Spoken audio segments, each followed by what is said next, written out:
All right, and welcome on into DMS Adventurers Tavern, where adventure is always on the menu. We are back with our Tomb of Annihilation stream.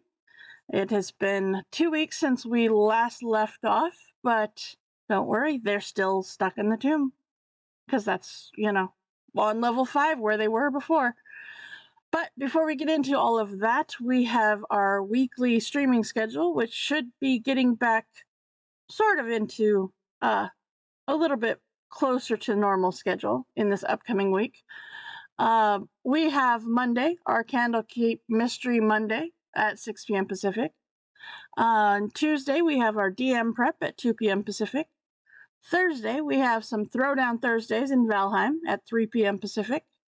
Friday, we have our Wild Beyond the Witchlight at 6 p.m. Pacific, where our adventurers are still within the carnival and having a good time with that. And then normally, as you're here for it today, our Tomb of Annihilation stream on Saturdays. However, next Saturday, on the 30th, we are having a Jackbox Community Night and Subathon. It's our own special way of having a Halloween party within the tavern, as well as celebrating Tori's birthday, as it is this upcoming week. And also, speaking of upcoming things, November 6th and 7th is the official Extra Life weekend. We will be doing donations throughout the weekend. However, we will be having a special extra long stream on Sunday the 7th. So join the Discord channel for more details as they become available. But I'm super excited about that, and also super excited to see where that is going to leave us number-wise after the weekend, as we've already busted last year's total out of the water. So, all right. Well, then, let's see here. There is still the Channel Point Challenge out there for you to participate in. There is 9 days left for that challenge, and we are currently at 60% raised towards that challenge. This will be the next Extra Life D&D stream. And don't forget that this we no longer get health potions and inspiration to start with due to AL rules. So if you want to contribute to your favorite player or other players or whatever, now is a perfect time to go ahead and grab those Pupspirations, Ashy Advantages, or Dr. Dylan's Healing Potions before we go ahead and get fully started. All right. So with all of that going on, let's go ahead and transition over. Okay, here we go. So I am Dungeon Master Susan, along with my co-DMs Dylan and Ashy and their sister Reese. We have with us our Tomb of Annihilation characters here. We have Dr. Ink and Rico, played by Kate. We have Lob, played by Cooper. We have Araxis, played by Torque. Howdy, howdy. We have Rika, played by Anna. We have Jericho, played by Ragnarok. And we have Red Fang, played by Kaz, along with their guide, Azaka, played by Tor. Now, you might notice that there is some voices a little lacking today, but do not worry. They will be around again soon. Maybe they just kind of wandered off a little bit. That's kind of what happens when you're in a tomb in the middle of Chult. I mean, if we've learned nothing from Lob, he tends to turn invisible and walk away. So, there is that. But when we last left off, you were on level 5, which was referred to in the actual module as the Gears of Hell, now changed to the Boat Racing Brothers, due to the fact that, the Tiefling decided to go take the boats for a race. You had found that these rooms in the center of this level were actually on giant gears that moved on a set basis. And you also had found that this center room had some rotting plants and shambling mounds. Then you made your way into, eventually, after the boat race, into this second room where you found several chest of drawers or dressers that contained one-way, let's see, how do I want to word this? One-way exits instead of entries, through which creatures came and joined you in the room. And among the things was a mechanical contraption, a bunch of orcs, or was it orcs or ogres? No, orcs. And a Mesoloth. But if I remember correctly, you have not quite finished off in that room. Nope. I thought we got all the chests through. We were just waiting for it to rotate. Oh, that's around. right. You were waiting for it to rotate around. That's right, you were. Okay. Is there anything that anyone would like to do before we rotate the room around again?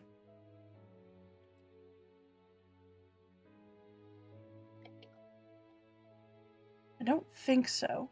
Okay. All right. Nope. Okay. All right.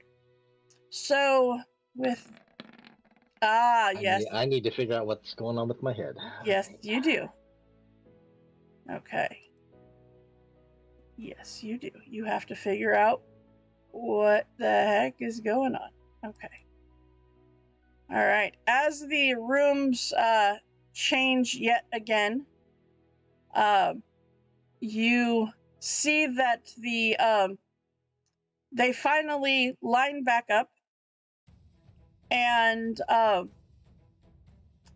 you see that there is a portcullis here. However, much differently than it was the last time that this rotated around, there are lights above it that are lit up now. As opposed to the fact that they were not lit up prior to you seeing this before. Okay, let's see here. All right. So you see that there are the red crystals above the portcullis are all now lit, and as the room snaps into place, the portcullis raises. So it is no longer blocking your passage. I'm thinking I might want to drink one of my Dr. Dillon's. What was what's the So feeling on those? you guys are so that would be a greater. Greater, okay. Thank you. Yep. Yep. All right. Not bad. 16's not bad. Nope, that's making me feel pretty good right now. Okay. You good, Lob? Yep. Can you hear me? I can, yes. So as you look through and look down this walkway, you see that it does seem to continue on before making a sharp left turn.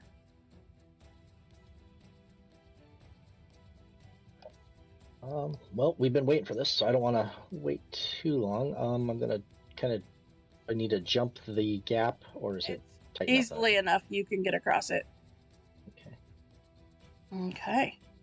So as you continue down, is anybody going with him? Susan, Yes. you know the wild thing I must do? Are you turning invisible again? Yep, and going the other way. Going the other way? Okay.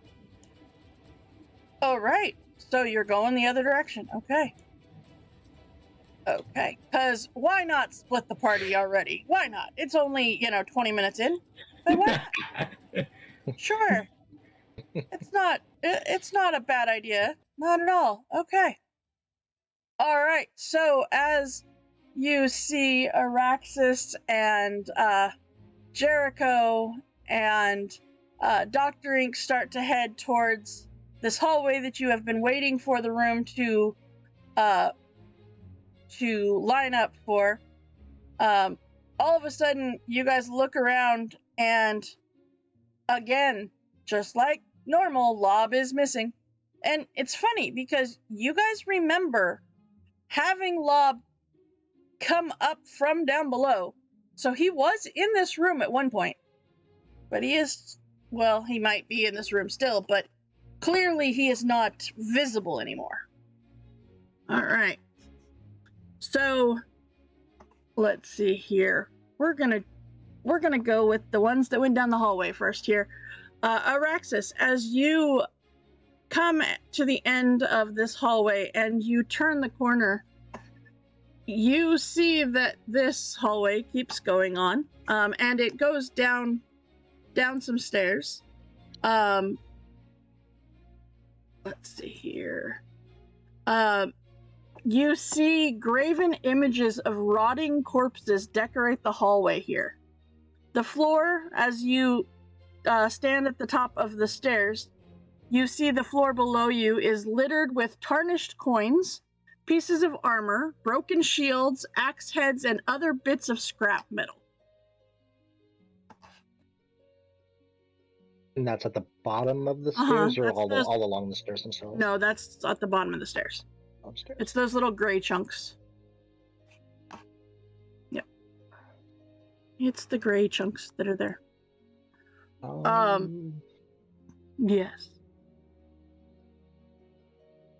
I'm gonna do a quick divine sense just to see if I sense the presence of any fiends or devils and that kind of stuff, I guess. Okay.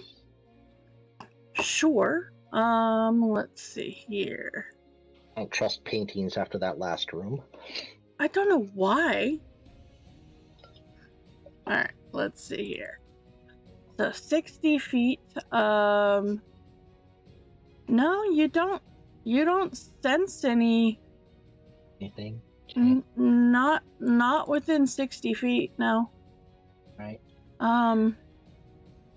I got this urge. I got to go pick up those coins and valuable things. So I'm definitely kind of moving down the stairs to. All right. Give me anything that looks valuable. Check, Araxis. Okay. And Jericho and Dr. Ink, are you following closely behind, or? Not super close, but like in the general. Okay. 15 to 20 foot range. Okay, so Jericho and Dr. Ink, give me perception checks, please.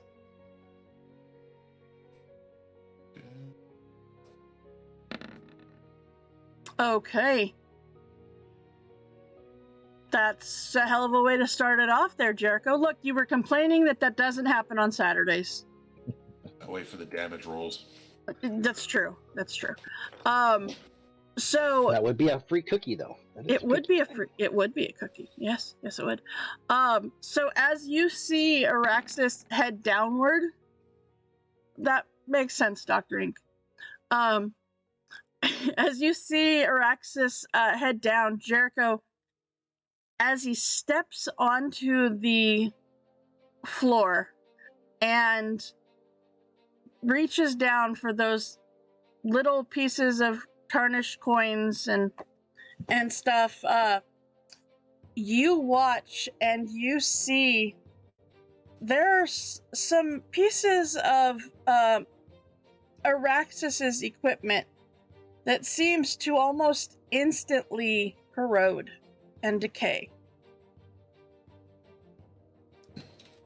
Pieces of clothing seem to almost fall apart. I will, yes, call out to him. Okay. Hey, not moving. Araxis, your 11 did not do you any good to notice Okay. this. How until Jericho says something, and then it you look down and notice, and it seems all non-magical objects made of cloth, leather, wood, or metal are instantly decaying and corroding on you. Oh, geez. I will start running back up the stairs. Thanks, Jericho. Are they still? As you get to the top, you see that it has stopped.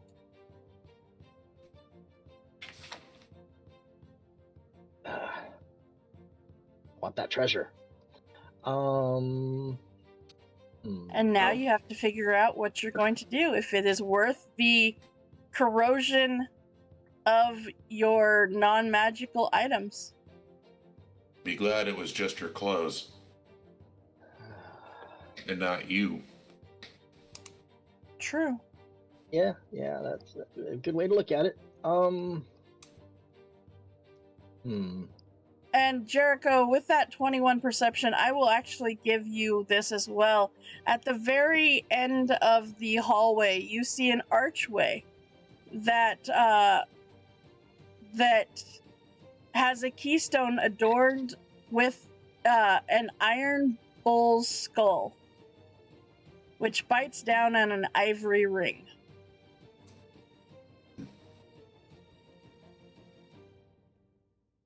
So down here, there's a keystone that has like a iron bull's skull on it, and it's the bull is actually biting down on an ivory ring. Yes, Dr. Ink, I did say that there is a iron bull skull at the end of the hallway. I did. Blobbat, he turns into stuff. No, I'm just telling you that yes, that is down there. Your perception check of 7? No, you didn't see it. Because he could theoretically turn himself into something that doesn't wear clothes and then go down there and try to open the door. You could. Blob. Has anybody seen Lob recently? I don't know where he went. Nope. Again. Blob. As you call out for Lob, you see him nowhere around. You don't even hear him. Lob, speaking of which, as you have moved through this moldy, gross grass area to the doorway that is right here, you see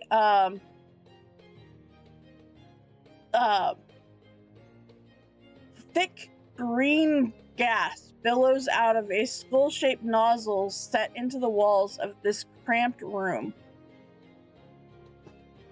A rotting corpse clad in studded leather armor lies on the floor, mouth open and hands grasping at its throat. Wrapped around one of its arms is a yellow band.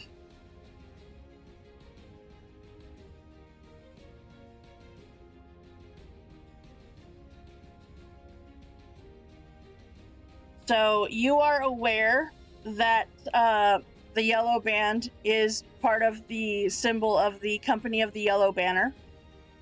It is clear that this was one of those members of the Yellow Banner. What would you like to do? Well, just came to look to see what's in there, because my curiosity was piqued. Mm-hmm. Now I see a stationary skeleton with scammer, you say? It is what did I say? I said studded leather armor. Oh, study one. Mm-hmm. I'll jot this down. Wait, I had no paper. I just try to remember. Try. Okay. And head back to the group. Hopefully, they have gone too far. Do Or you too want to long. do an investigation check on anything while you're in there?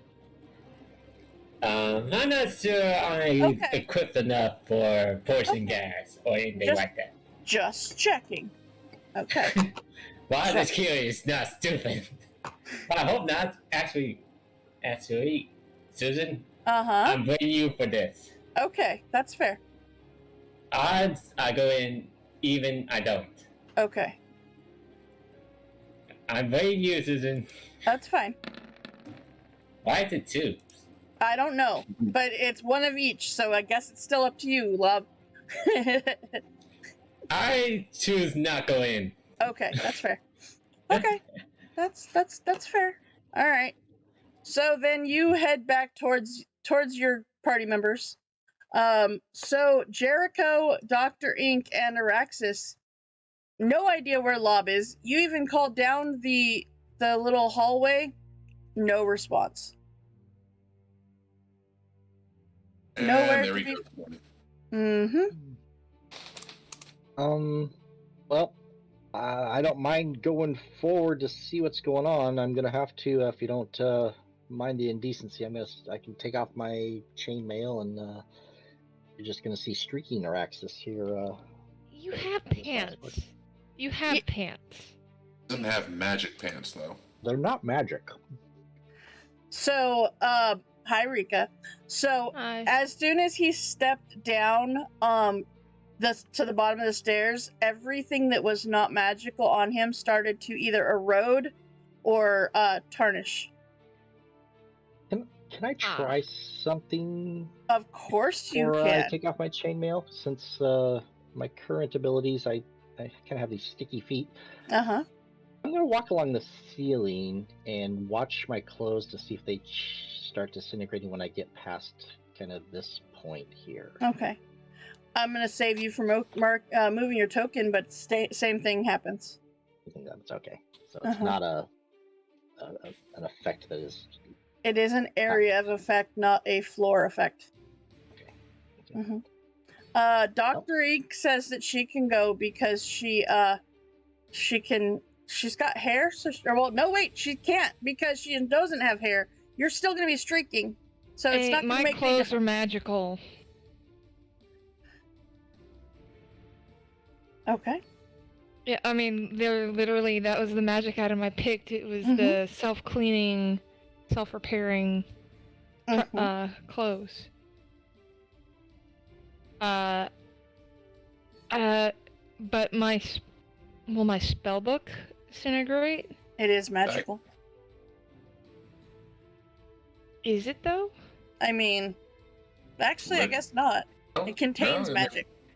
I'll hold your spell book. Well, the problem is that leaves me with nothing but cantrips. I'll strip down and follow you. I have a magical shield and a magical battle axe, so I can hold both of those. And Dr. Ink's already stripping. What is going on? Did they affected by something? What the hell? Oh, this hallway disintegrates. Decay's clothes are not magical, so I need you to turn into something that's naked with fur and walk down there and open that door. Everyone, keep your clothes on. I'm not taking my clothes off. I'm just going to have to leave a book, my spell book, and my pack. That's fine. I'll hold your spell book. You can go with Lob. Remember, if anything happens to this book, I have no spells. I'm literally standing right here. Nothing's going to happen to your book. I will hold on to it. do you want me to hold your backpack, Rika? There's some stuff in there. Nope. Very valuable. Nope. Because stuff's gonna get destroyed. Some cool, important stuff that I want to keep. So, Zaka will take the bag from Rika. Dr. Ink, it takes you I think it's a minute, maybe 2. I'll politely avert my eyes from the naked Dr. Ink. That's fair.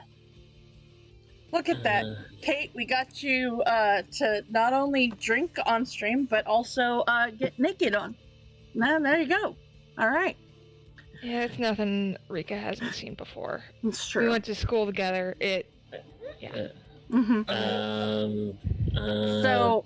Don't ask. Just go with her, please. Yeah, I'm So- already halfway down the hall. Okay, so down here at the end, there's the yawning archway has a keystone adorned with an iron bull's skull, which bites down on an ivory ring. Cool. Mm-hmm. Neat. Does there seem to be any kind of trick to getting it open? No. Would a cape bear work? I don't know. Well, what? A cave Cave bear bear? work. Yeah. It's literally just you. Jericho noticed, because he rolled a natural 20, that it was very clearly everything that was not magical was being affected. And any form that you turn into, Lob, is considered magical. Yeah. So, Dr. Ink, this ivory ring just looks like an ivory ring in the jaws of this bull's skull. Yeah, I also want to take a look. Okay. Stuff is still loading. Well, as you go to take a look at it, and you're trying to figure out, what the significance of this is, Dr. Ink just yanks it out. And as she does so, the ring itself disintegrates in her hand. And you feel this, this sense of magic wash over you, and the destructive property of the hallway is no longer destructive. Oh. Okay. So, good job, Dr. Ink. You found the solution. Spells are in here. A lot of spells are in there. All right, and you do find, when you guys went down there, that there is a set of stairway that goes downward. Clearly goes down to level 6. And you also see, as you now look through the doorway here, that there is some sort of mechanical thing over, in the room. A mechanical chain, as it were. Hot wind tinged with the smell of burning oil blows down a 40-foot high diameter vertical shaft. Stone balconies protrude from the walls on opposite sides of this expanse, with the west balcony 15 feet higher than the east one. 2 thick chains rattle in the gulf between the balconies, one ascending 200 feet before disappearing into a cloudy vortex lit by arcs of blue and purple lightning. The other wrapping around an enormous metal gear floating 100 feet below. And you hear a sound which is about 100 feet below that gear. A second vortex rages on. So it seems that you have found whatever it is that is powering this area.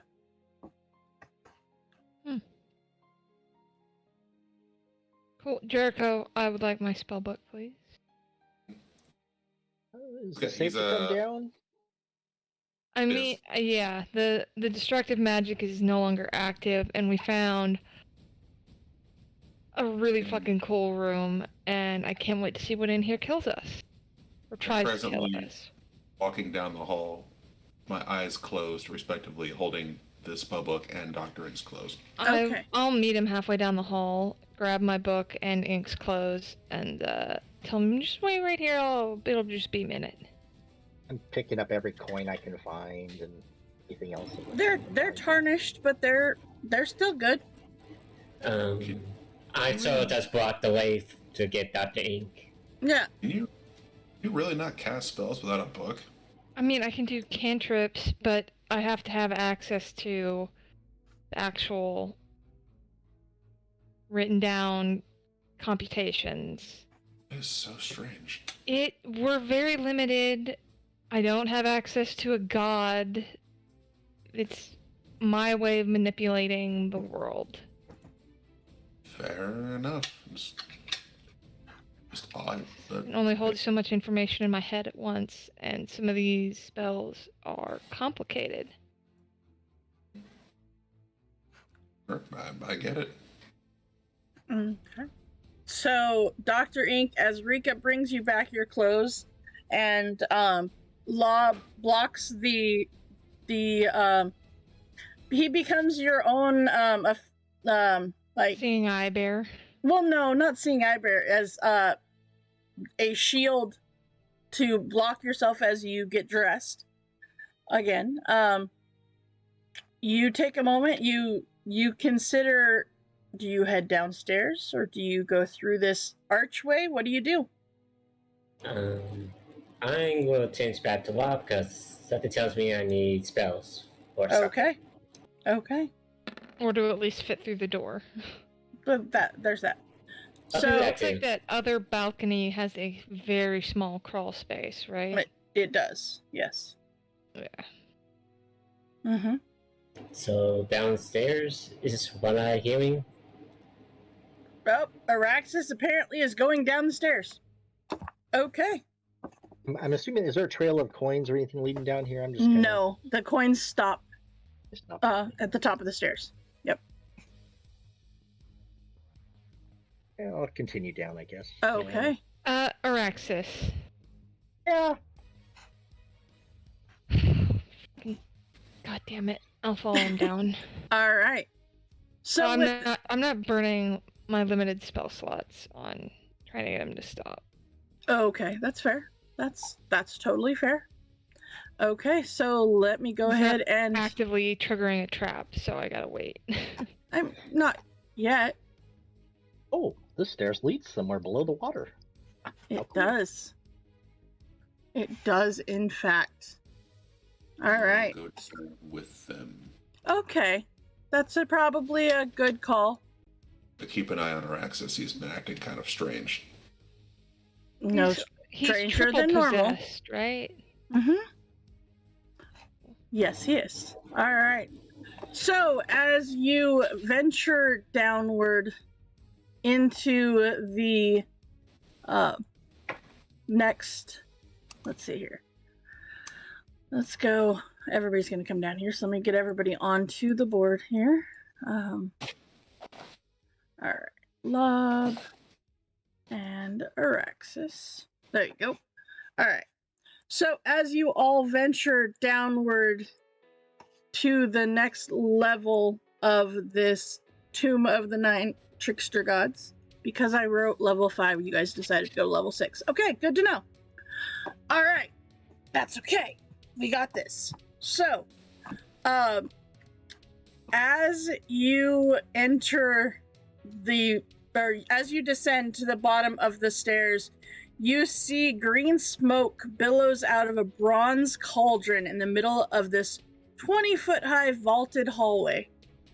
Barely visible through the haze are 3 rocking chairs, several workbenches, heaping with haberdashery, a spinning wheel, a rusty iron cage containing a prisoner, which is right here, and galleries stand 10 feet above the floor galleries stand on 10 feet above the floor on either side. Now, the smoke in this room does not allow you to see what is beyond this way, But you do see that there are stairs that lead up into the gallery. And there are 5 wooden doors set into the walls of the galleries, each seeming to be carved with symbols. But you see amongst the smoke 3 tiny figures waddled towards you through the smoky haze. A straw doll with rusty pins sticking out of its body, a faceless child molded from clay, and a stuffed monkey with the lower body of a unicycle. Does that monkey have pants? Why? That monkey does not have pants because he has a body of a unicycle. What? Toy Story flashbacks here. Totally Toy Story Where's Sid? Keep an eye Toy for Sid. Story like 3 flashbacks, yeah. The straw doll actually speaks and says, "You need to run away. The Soon sisters will be back any moment. Hurry! Hurry!" The who? The sisters. And since Cause is not here, I'm going to show you the handout. That's Why? just wrong. Is what Why? that is. Because I can, and they gave it to me. Uh-huh. Why would you put a unicycle on a monkey? It's weird. I It has mean, no legs. Yeah, how does it do stairs? it has 1 leg. It has 1 arm. It doesn't do stairs, apparently. Doll is the least creepy of the 3 of them. I mean, it's not bad, no? So you have Clay, the Clay No-Face, you have the monkey, and you have the doll. And the doll has kind of waddled forward a little bit and says, Go quickly! Run away, run! The sisters will be back any moment. We'll approach. What sisters? The Soon sisters. Soon sisters? Well, they are, yeah. Or the Soon sisters? SEWN. Oh, the Sown sisters. That's what I said. The Soon sisters. I mean, it's a straw doll. It doesn't necessarily have great, enunciation. Yeah, it doesn't have a mouth or If eyes. I only had a brain, right? It's just, if only. It's the, Who are the Scarecrow. Oh my god. Who are the Sown sisters? They're. And the doll kind of looks to the other 2, and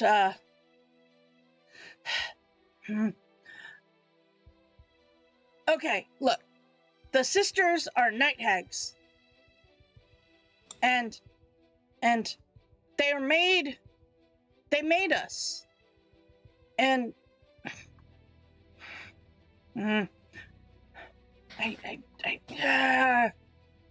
and as you see, as this doll has issues trying to not, you see it kind of look around, just very nervous energy, and you see the monkey try to talk, and all it does is cough up its stuffing. That's And you see the clay doll try to, takes its hands and tries to form a mouth out of the clay to try to talk. they're night hags. Yeah. We cannot leave a bunch of fucking night hags in here. what Yeah, is but in the there's- cage? I think Dr. Ink mentioned, you mentioned there's yes. a cage. There is a cage, yes.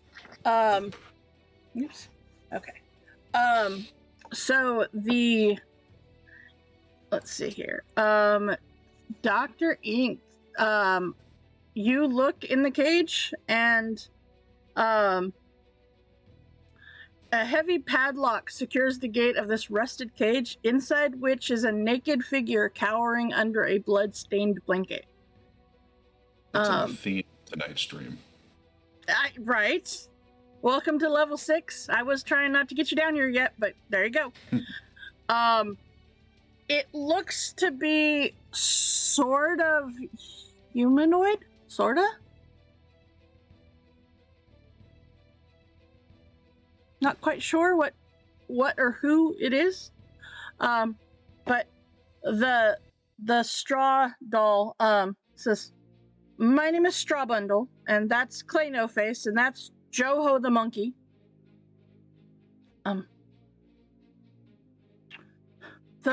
The hags are they're nursing a creature that lurks on the other side of that gate down there. And you see down at the very bottom of the room, there is a gate. I don't like night hags. A problem. I mean, who Nobody likes night hags? Yeah. Nobody likes night hags. I don't think night hags like night hags. Mm-hmm. I'm gonna look back. I don't know if that's something we should really. Yeah. Are we equipped to deal with? You are. I mean, Araxis isn't. He's gonna. Technically. You're level-wise, you are equipped to take these guys on. Yes. Araxis is kind of beat up. I mean. Do we want to come back later? Finish poking around? I mean... Yeah. I want to ask the little... Well, can you come with us? Yeah. No, I want to ask them when would be a good time to come back to deal with them. Like, when are they most vulnerable in their schedule? I don't know what a schedule is. When would be the best time to fight them? When they're sleeping? How soon do you think they'll be sleeping? Ah. How long ago were they asleep? I don't know. I don't know how to tell time. It's not like we have the sunrise and stuff in here. They got a good point. That's fair. Mm-hmm. But I do know that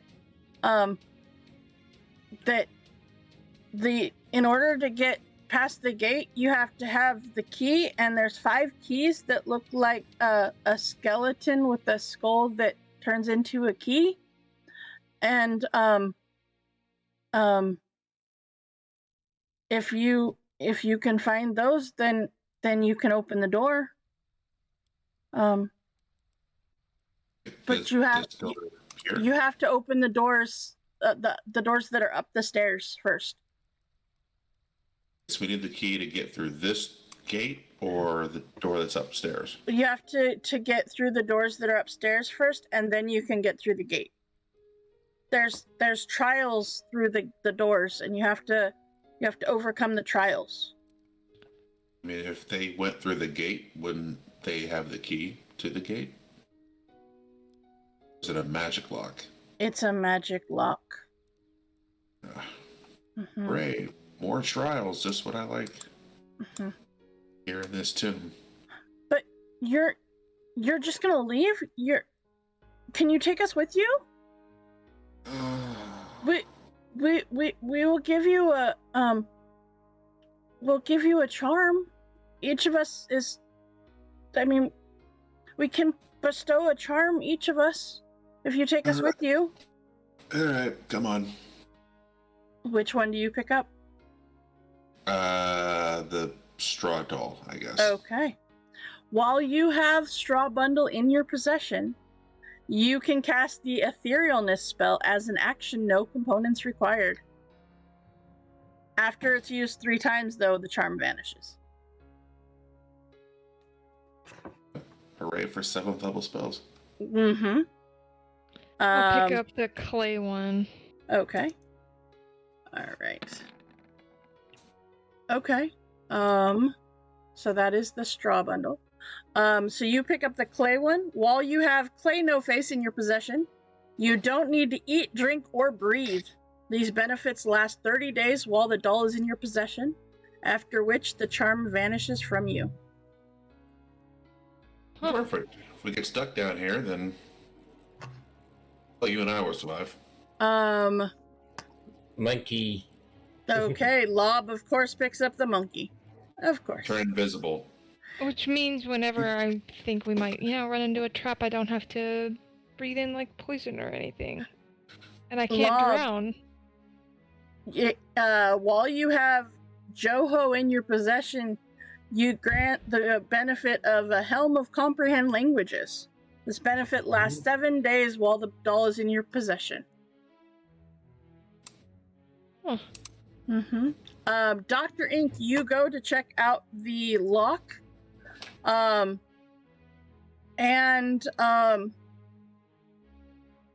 It looks like it's not difficult and, not too bad. You've seen worse locks. You could probably pick it if you want.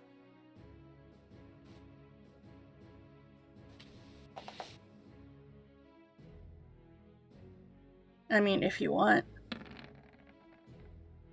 I would follow Dr. Ink up there just to protect her if she's trying to do that. All right. Yeah, you can. Well, Dr. Ink is looking at the. At the cage. At the cage. Yeah. Yep. Gotcha. Yeah, at the cage. Okay. All right. So, Dr. Ink, you pull out your thieves' tools and you make very quick work of this lock. As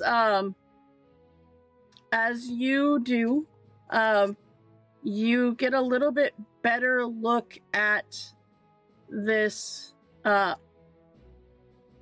person in the cage. It's weird. Give me a perception check, Dr. Ink, and Araxis, actually.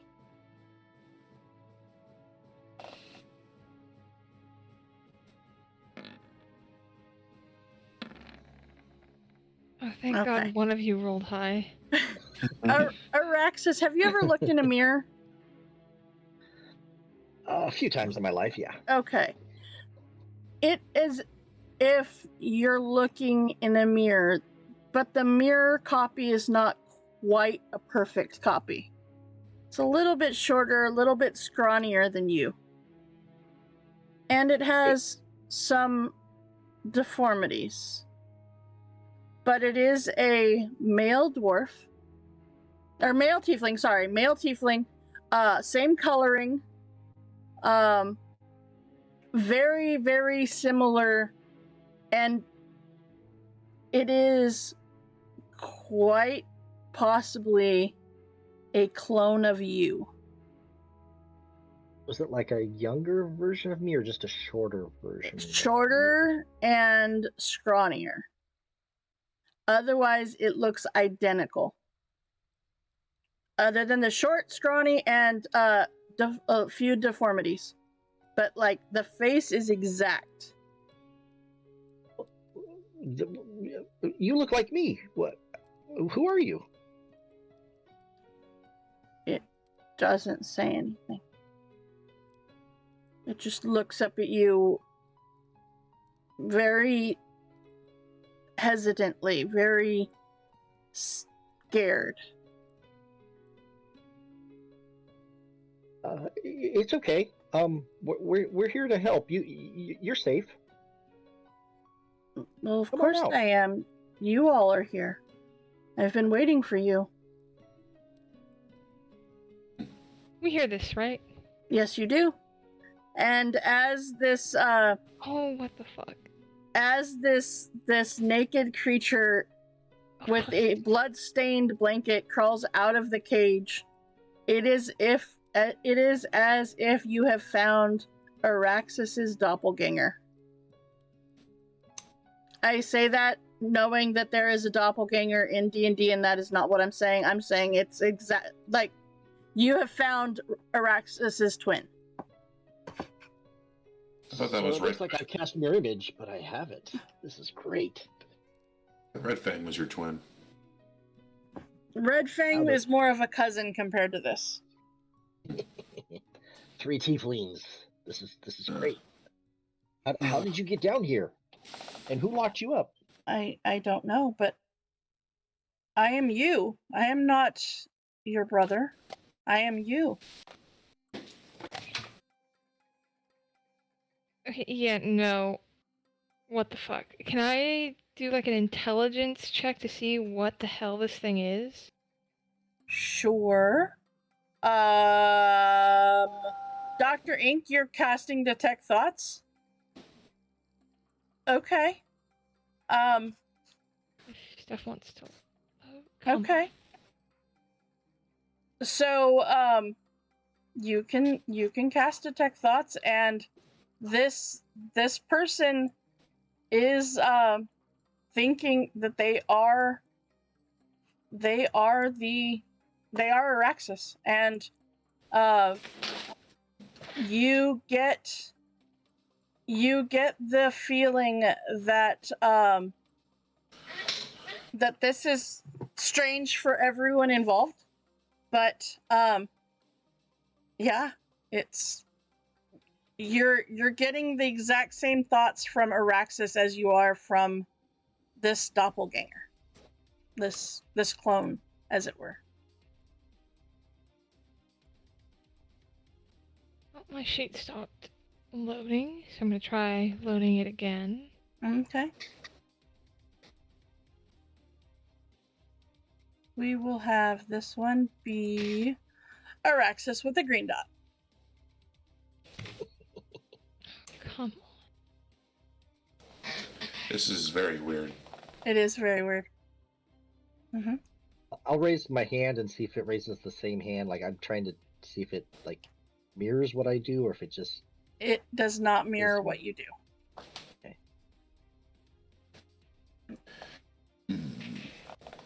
Well, Araxis, get your son thing.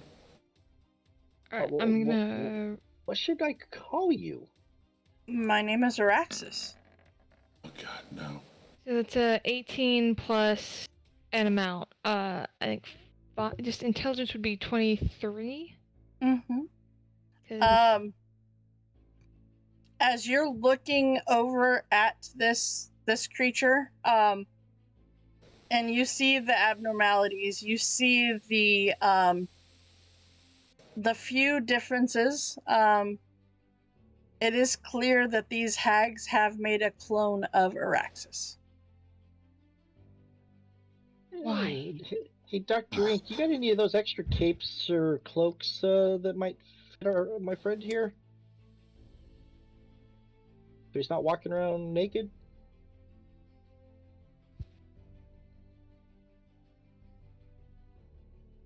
This. Oh, goodness. Mm-hmm. Yep. And as this is going on, Araxis, Araxis 2.0, as it were, says, "You don't believe me that I am Araxis, but I know things. I know all the memories that you know. I know that our parents were both human. I know that that they died when we were young, and that the town was attacked by orcs. I know that that you guys skipped some rooms upstairs before coming down here. I know that you are possessed by 2 gods, by 2 of the trickster gods. I am you."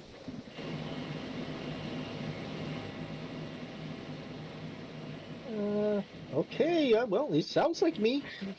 Those all seem right. I mean, of all the things I've seen in the last 2 millennia, this is not the weirdest, but it's still weird.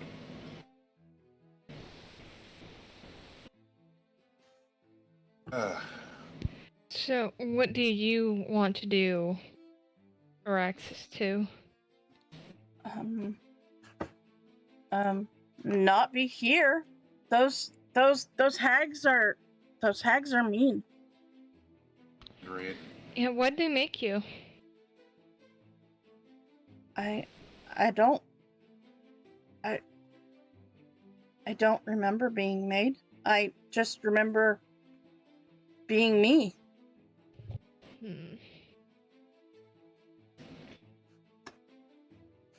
Is wording her question. What was that? Dr. Ink asked him something. Oh, I'm sorry. I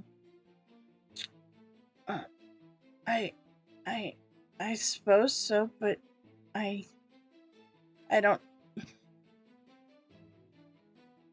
Sure.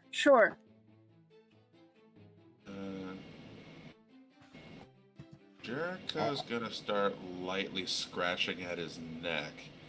Can we get out of here? I'm starting to feel kind of weird. Yeah, I mean, if we need keys to get to those hags, we can either wait it out or we need to go get those keys. Whatever everybody else wants to do. I think we maybe need to come back down here later when we're better rested. Yeah. Because once we start poking around, it's gonna, set things off. It might already be too late because we're taking the dolls with us. Right. Let's just get going. Okay. Can you handle a simple weapon, other me? Well, I am you, so of course I can. Great. Does anybody mind? I got an extra flail here that I haven't been using. If our friend hold it. Don't we have like an extra magic thing? I already handed him a scimitar. Oh, hey, there we go. Sorry, I'm okay. trying here. Sorry. I know. You are. Feeling fine. Fine. I'm starting to get a little bit of a headache sitting in this room. All right, let's go back up and find those parts to the keys, and we'll come back here. I'm sure there's something valuable here that I'm gonna want, but I'd rather be able to see what's behind that gate. All right, so you head back up to level 5, up the stairs, and you bring along Araxis 2.0. And you notice that in all of this time, the rooms have not shifted. Not yet, but they're going to. But let's see here. Hey, Dr. Ink, could you possibly give me an investigation into the skulls that you had picked up already, please? Okay. You look at these skulls that you've already picked up, and you see that you happen to have 2 of the keys already. Or no, sorry, you have 4 of the keys already. You're only short 1. 1 key? Mm-hmm. It seems you picking up parts of skeletons might have been a good idea.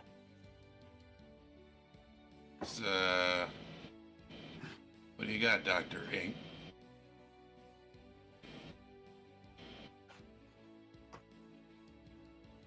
As Dr. Ink pulls out these skulls, you notice that each of them has pieces that might be construed to be key-like protrusions from the skulls. Oh, good job. Mm-hmm. Skull collecting came in handy. It did. It did indeed come in handy. All right. So with that, you are able to only have one key left to find. Where would you like to go, or what would you like to do? Given all of the keys we've found so far, would we have any inclination as to where the last one might be? Give me an intelligence check, please. Intelligence, my old friend. Oh, yes. Okay. Just a intelligence check. Check. Yep. Just a check. Okay. Oh, we're smart tonight. See, Jericho, you were complaining, but look at that. All right, still not damage rolls, but you know. All right. You try to go through and place where Dr. Ink had picked up these skulls, and Dr. Ink, you have gotten one from every floor except the 5th. Susan? Uh-huh. That room with the whole lot of smoke? Uh-huh. I saw the skeleton, right? Uh-huh. Ah, crap. I asked you if you wanted to investigate. You did not want to investigate. That's full of smoke! I'm not crazy enough to go through that. Well, maybe. Rika doesn't have to breathe now. That's true. What room with smoke? The one that is off of the very first room that you guys yeah, I don't need to breathe now. I can this go look at that real quick. Sure. And maybe if we hurry before it rotates, let's see what we can get there. Okay, so you start booking it, and yeah, you can get there before the rooms rotate, and let's see. Hold my breath and walk well, you don't have to breathe, so you know, don't need to worry about it. But you can go in. So I don't inhale anything. Well, yes. Go ahead and give me a investigation check, please. Oh, I probably won't be able to do it. Are you going into? I don't think you need to. I'm good. I'm real good. Okay. So I have to roll real low.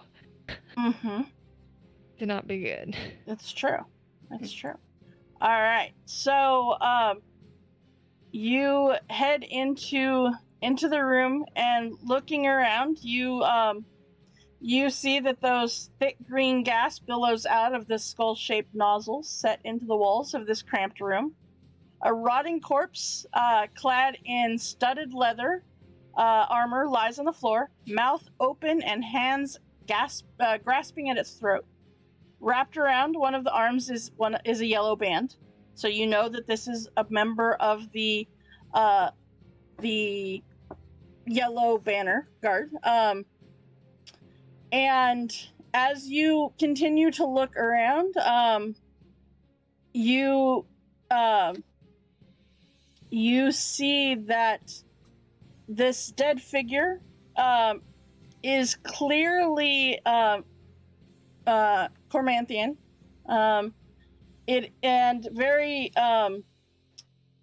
The clothing also tells you that he is a noble, so you put together that this must be Lord Brixton, the leader of the doomed company of the Yellow Banner.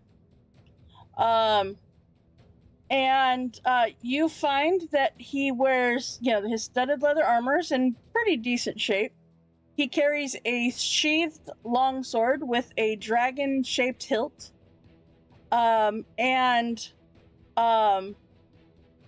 It looks like it might be slightly magical. I was absolutely gonna take it. Of course you were. Also, next to his body is a Dungeoneer's pack, tucked inside which is a pouch containing 6 gemstones and a skeleton key. Be taking all of that. Of course you are. What'd you find there, Rika? What'd you find? Anything good? I'll wait till I get out of the poison to say. And can I find a piece of him that's not super gross and drag him out so he Sure. can stay in the poison cloud? Sure. I mean, there's just all kinds of like plants. He can feed the plants. Uh-huh. I just don't wanna. Just for I mean, I'm gonna be reference, stealing all his shit. the sword has a minor magical property that allows the wielder to understand the draconic language. Oh, that's kind of cool. Mm-hmm. You can speak and understand. Sweet. Which you will have identified it later to figure that out, but Yeah.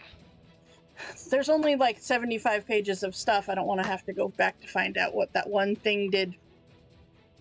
Mm-hmm. Alright, so it seems that you have found all of the keys that you technically need. Alright, let's go kill some hags. And just run in there and kill hags. Yep, totally, that's what you're gonna do. You can't just run and look at you. You're all beat up. Oh wait, yeah, Dr. Ink, what was this potion you gave me? I got to drink it yet.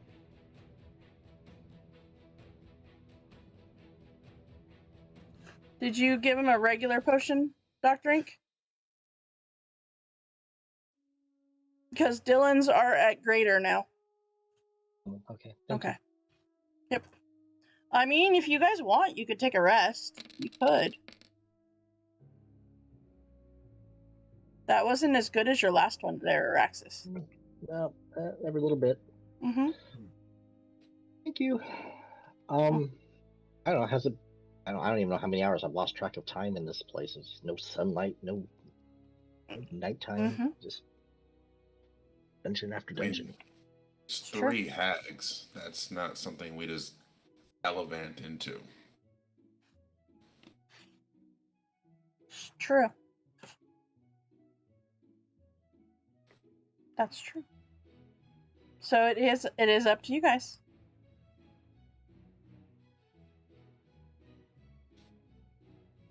I kind of want to know what's going on. Dr. Ink is the ready to lightning gallivant. room. I mean, you can go into the lightning room if you want. I want to know what's through that small passage. We can't just run in there and fight a bunch of hags. No, it's beyond that. Or on this level. I was talking to Dr. Ink. She wants to go fight the hags.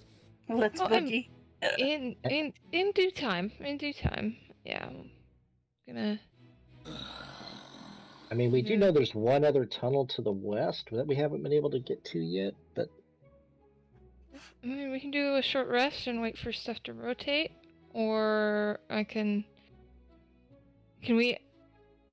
When we were looking in this room earlier, did it look like we'd be able to get across to the other side relatively easily, or not? If you can figure out how to get across there. I mean, I got ideas, but they all involve using spells. I mean, I got sticky feet. How tall of a ceiling is it? I could walk across, potentially. It goes up 200 feet or down 200 feet. I'm literally standing right here.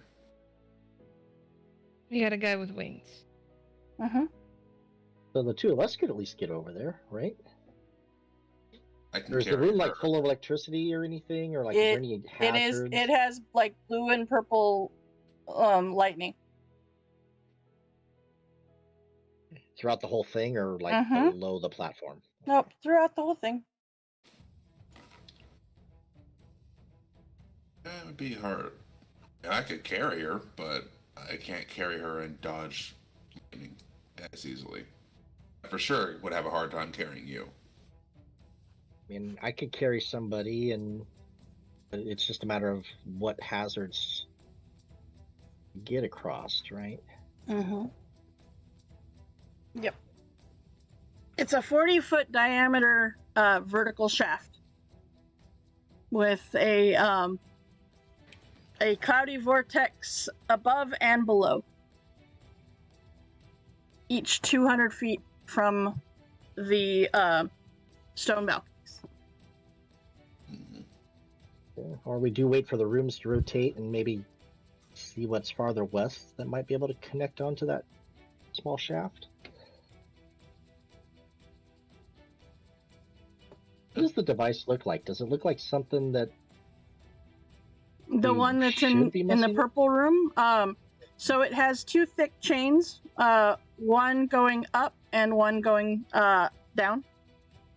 The one going down goes to an enormous metal gear floating 100 feet below.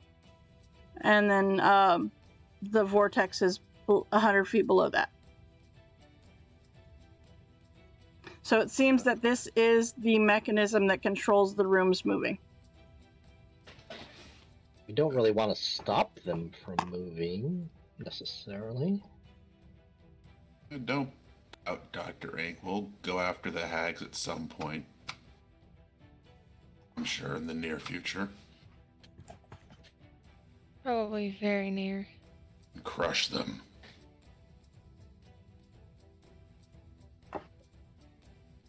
Yeah, it's really the only way to deal with hags.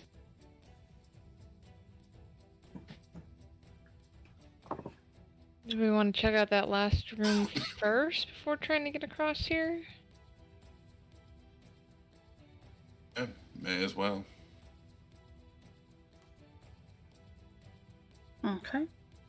Be able to run all the way back and get to the green room before it rotates out of. Sure. I'll let you have decided this before you came all the way back. Sure. See how nice a person I am. Uh-huh. Alright. Well, we'll move you guys back over here. Thank you, Susan. You're welcome. See ya. You're a very nice DM. I am. I'm telling you, I am. Alright, so... Or we take a couple more long rests or short rests while we're waiting. Uh-huh. Yeah, pretty much. Alright, so... You do, because it takes a little bit of time. Well, actually, about the time that you guys get back to this room, it would be the time that it rotates again. Oops, too far. Wrong one. It would go to this one first. So, and then it takes a little bit more time. And so you were able to get a short rest in if you guys have hit dice you want to use. Well, I have my transformations back. You do. Mm-hmm. All right. So with that, you are able, with that last movement right there, you are able to look into and see what is within this room. And you see that, hold on. Okay. That was an awesome hit die right there. Wasn't it? Boy, yeah. I'm just rolling bananas tonight. You are. All right. During your short rest, I would have totally told Jericho I saw you peeking, and then just walk away and sit and hang out with Rico. Okay.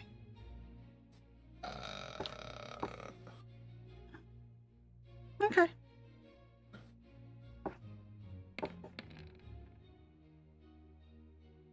Did we take a short rest earlier?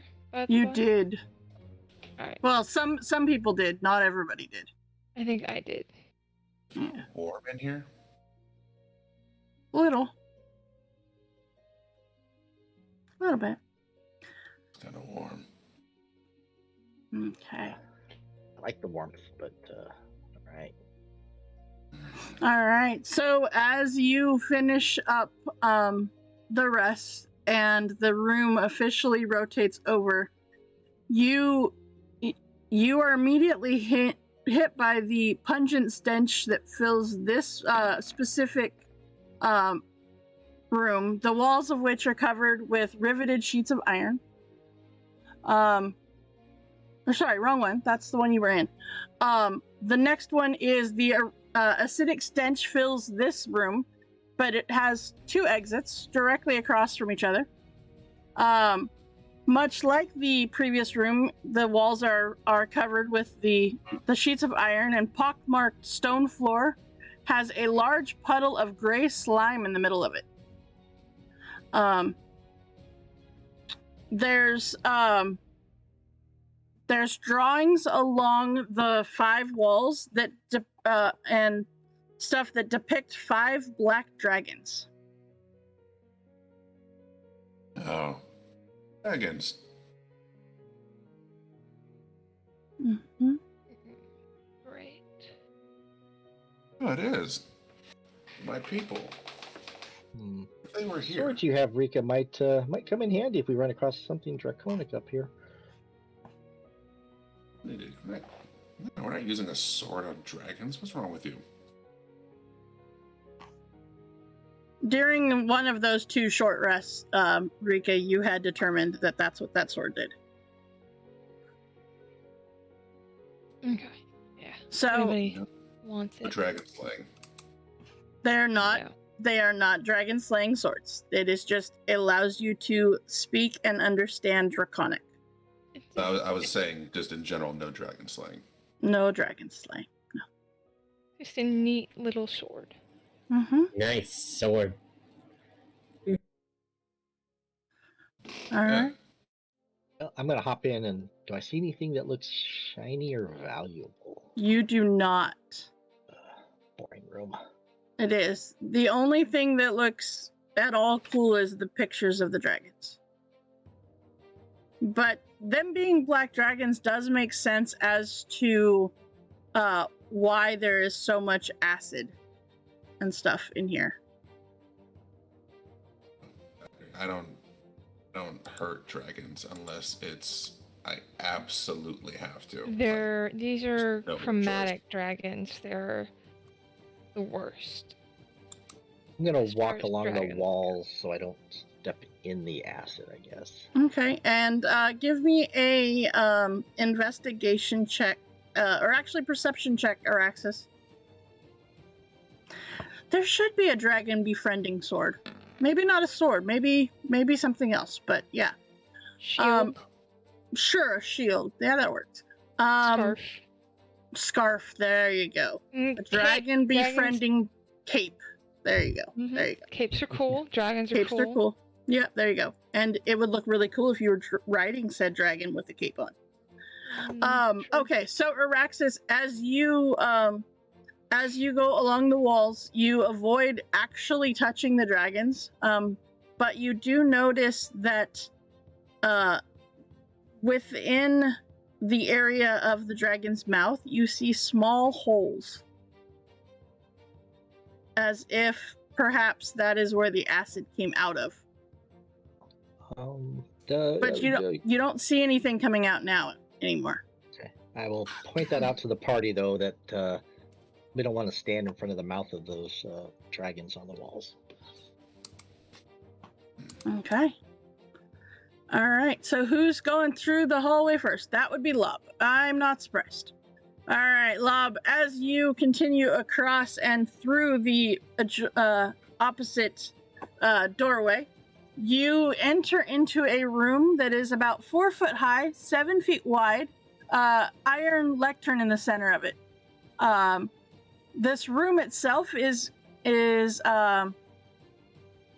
got a in the middle of this rusty iron-plated room is it is topped by a slanted control panel. Set into the control panel is a gold lever with a star-shaped handle and 2 dials in red and blue and 2 buttons of the same color. There are wall engravings behind the control panel that show 5 groups of circles with small crystals embedded in the wall under each one. Nobody touch anything. I want to take a moment, and would you please repeat that, Jericho? Said nobody touch anything. That's what I thought he said, Rika. I'm trying to peek around Lob's shell to see if there's anything cool in here. The crystal under the configuration labeled 3 glows bright green. And there are 3 6-inch diameter rusty iron pipes jutting from the wall above the engravings. And just because we want you to be able to get an idea, this is what it looks like. Okay. Like a shuffleboard table. Kinda. Yeah, kinda. Okay. So, with that,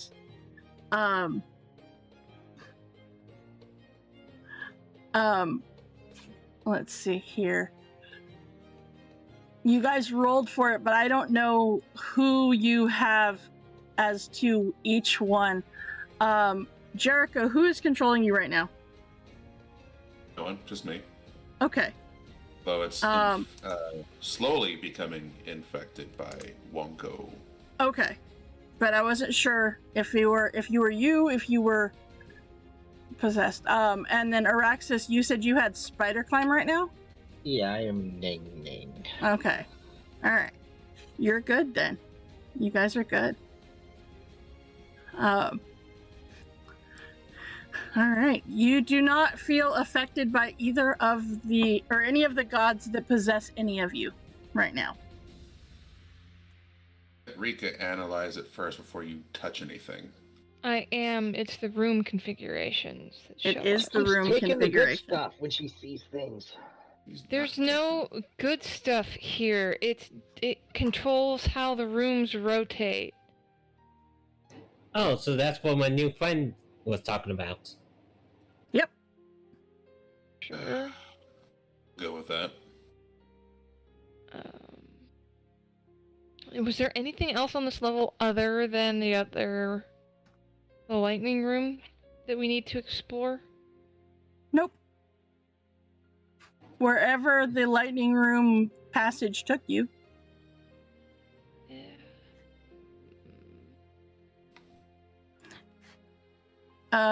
Everybody except Rika, give me a investigation check. Anyone except the smartest person in the group? Uh-huh. Because I figure Rika is looking at and figuring out this control panel. Alright. Araxis, you are looking for all of the shiny things. You are. You're not finding any of them, but you're looking for them. Lob, you notice that there is a secret passageway to the north of this room. Ooh, but it's small. Mm-hmm. It is small. I probably would not fit there with my shell. You would not, no. No. Nope. Are you sure, Dr. Ink? You want to go first? Hey, Dr. Ink, I found you another small place to go crawl through. See how nice I am? I find you things. Well, be careful, at least, don't do anything too wild. Okay. All right. So, Dr. Ink, you go crawling through this area, and this is actually the area that the lightning room takes you through too. And as you enter this room, Dr. Ink, you find this chamber contains a bronze apparatus centered on a hinged arm.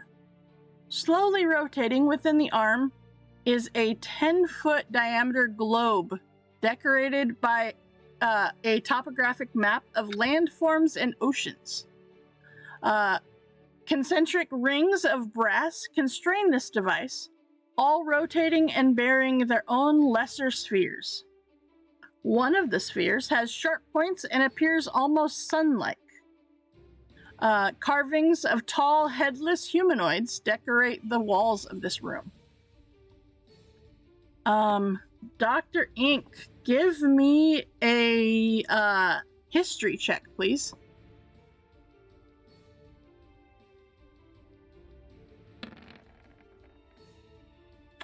You recognize this sphere is the planet that you are on, Troll, or Torel, or whatever, however you want to pronounce it, as well as its moon, the sun, and other planetary bodies in realm space. But yes, you very much recognize this as the planet that you are on. As you are mesmerized, the apparatus suddenly swings around, its rings rotating out of the way as the surface of the globe peels back to reveal a dark, hollow interior. Inside its cavity is a padded bronze chair with levers built into its armrests.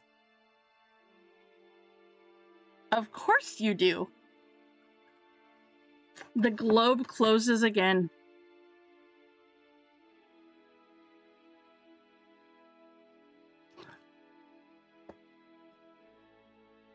You can see through the globe as if it were made of transparent glass.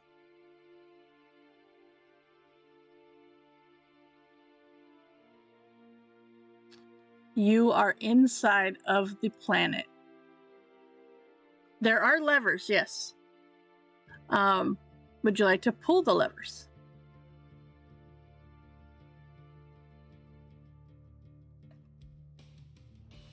There's levers on each at the end of each of the armrest causes things to happen. Eeny, meeny, miny, mo. All right. So as you start pull one of the levers, and it seems to cause one of the rings to spin.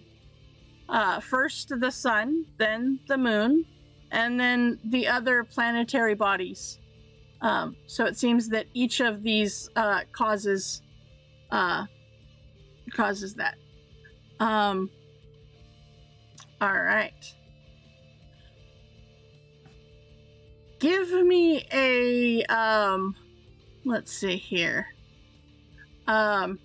You could play in here for hours. It's true.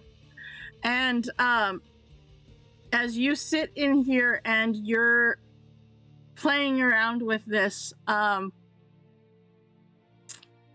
it's pretty awesome. You have to admit that this is pretty cool.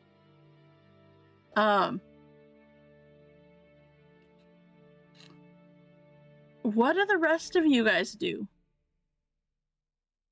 While Dr. Ink has gone down this small pathway. I'll let Rika do her thing. Okay. So Rika, what are you doing with the knowledge that this is the control room? Right now, nothing. Because there's no way to move it. Do I get the sense that any one of these works as like a timer? Like you hold the button down and then book it, and then like a minute later it activates? Or does it do it automatically? Let's see here. I mean, you're taking a picture and you set the timer on the camera, right, and then you... Right.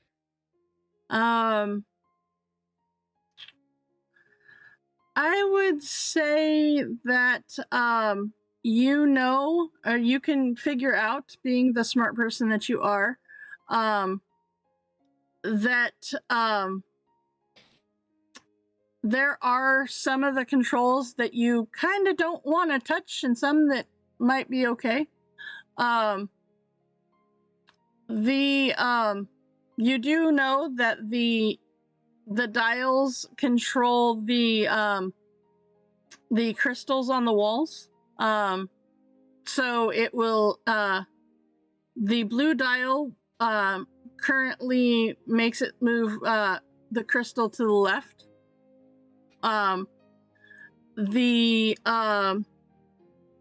The red button, or the red dial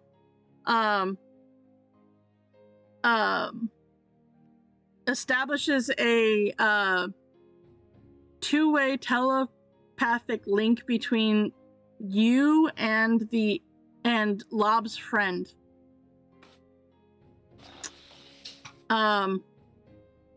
The red button causes a 6-inch thick wall of iron to drop from the ceiling in the doorway, sealing off the east exit of this room. The blue button orients the cog rooms to match whatever configuration the is currently lit up. So you get the idea that you can make it move to be your way, however, not to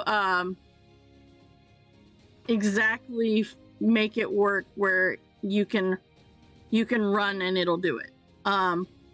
And you do figure out that the gold lever,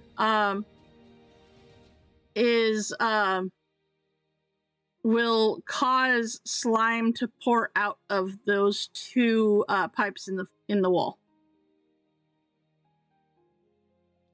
So these are the things that you learn.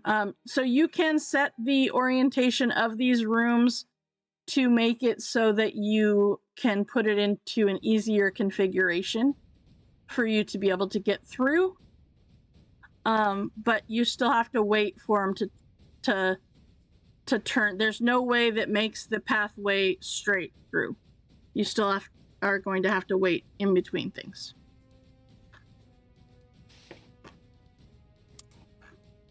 Unless you want to go through the little area that Dr. Ink just went through. Hey, Dr. Ink, roll me a D100, please.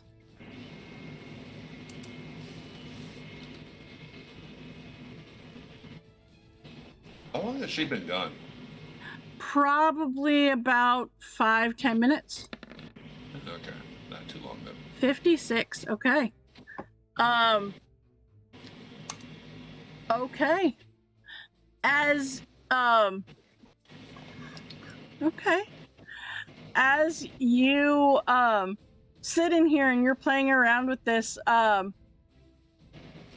you feel as if someone like you look out and you see the moon is directly aligned right in front of you, and you feel as if you have been looked down upon and blessed by someone, and you receive the charm of heroism from the goddess of the moon.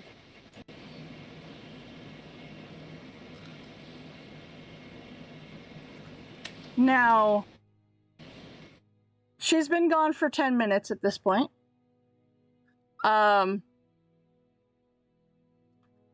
Do any of you do anything about her being gone? Do you even tell Rika that Dr. Ink is gone?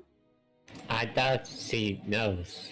I don't know. She was looking through trying to figure out the thing. Yeah, I mean, there's been an absence of ink and her inkisms. Minutes. Mm-hmm. She would have noticed this because of how quiet it is in here. That's true.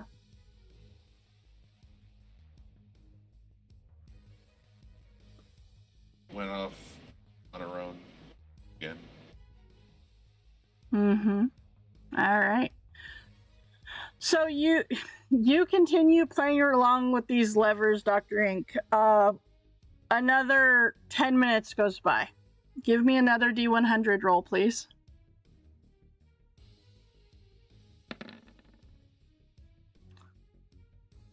Okay. Araxis, give me a perception check, please.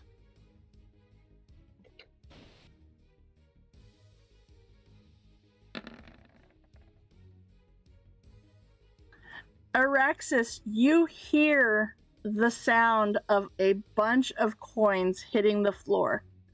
Dr. Ink, you have the sun-shaped orb right in front of you, and you see it split open, and gold coins drop out of it and hit the floor.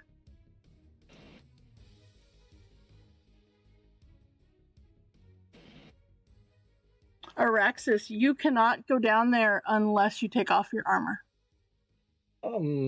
If I know that was values that fell down, Dr. Ink, what'd you find in there? I'll yell down the tunnel. Jericho, who are you shooting? No, and I was testing something on D&D Beyond. I forgot I had that add-on. Oh, okay, because you just rolled a natural 20. A weapon I'm not even proficient with. In a weapon? Well, yeah. Sure. That's weird. All right. I'll hop out and collect some coinage. I'll roll. How long is this thing? I'll see if I can roll one down the little chute to Araxis. You cannot get it off of the metal ring.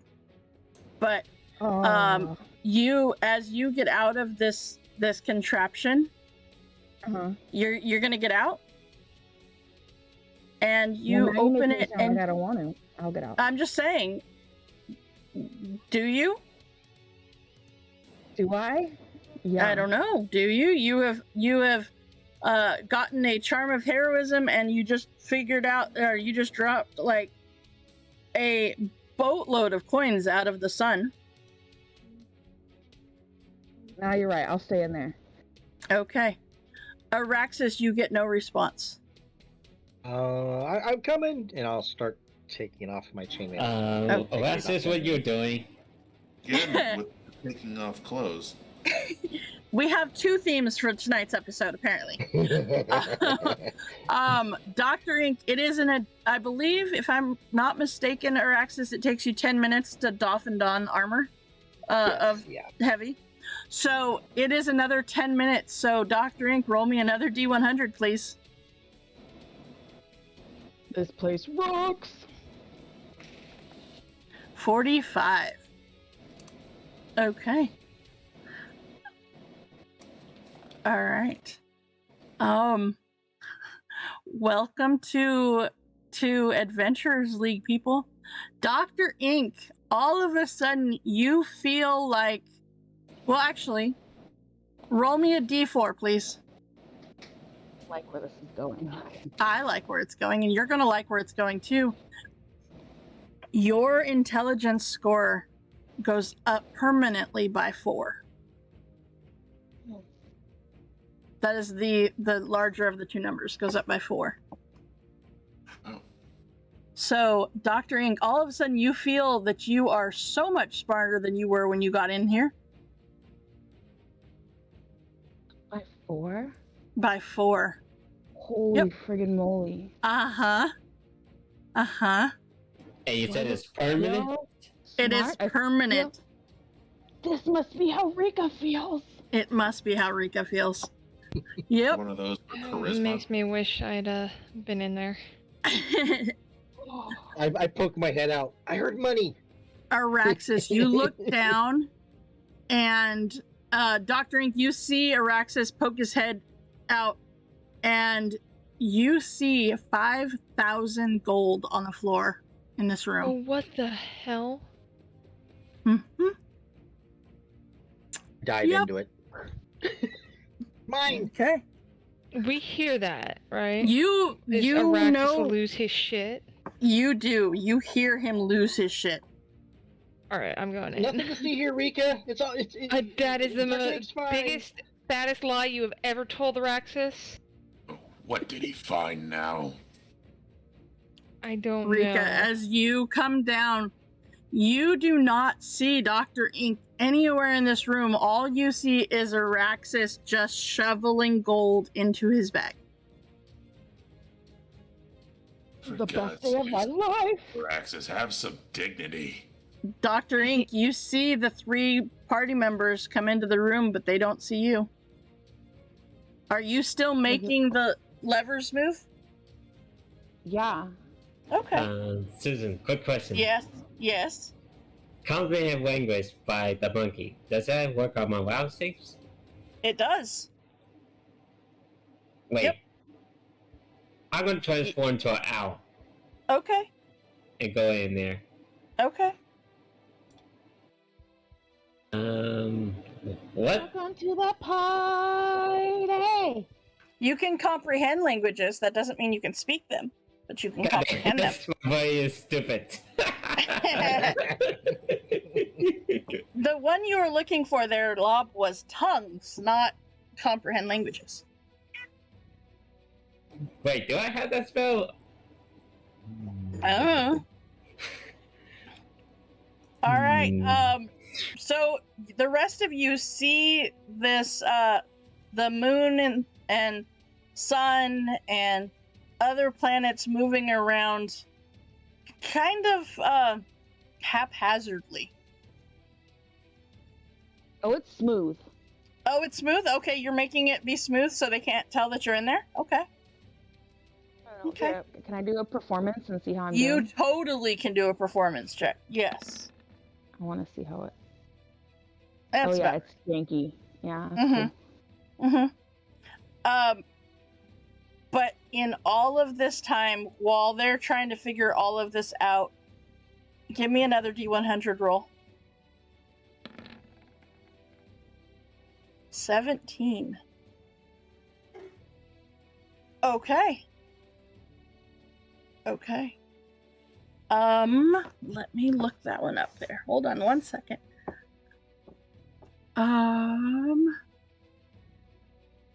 Okay. So the four of you that are are outside of the sphere.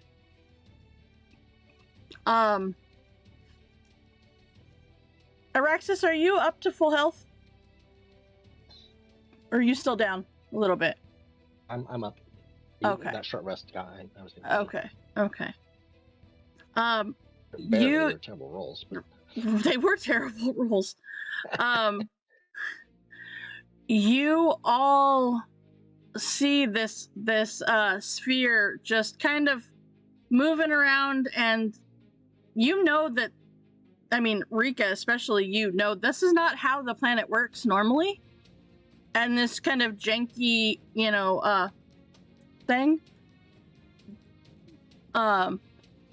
Let's see, hold on, I gotta look it up. There it is. Okay. It is with that, all of a sudden, you guys all see this bright light seeming to almost come out of the center of the planet. Dr. Ink, you see in your lap a prism appear, a stone, or a gemstone. Appears in your lap. Okay. It is casting bright light. I'm gonna pick it up Okay. and look at it. It is pretty. It is very pretty.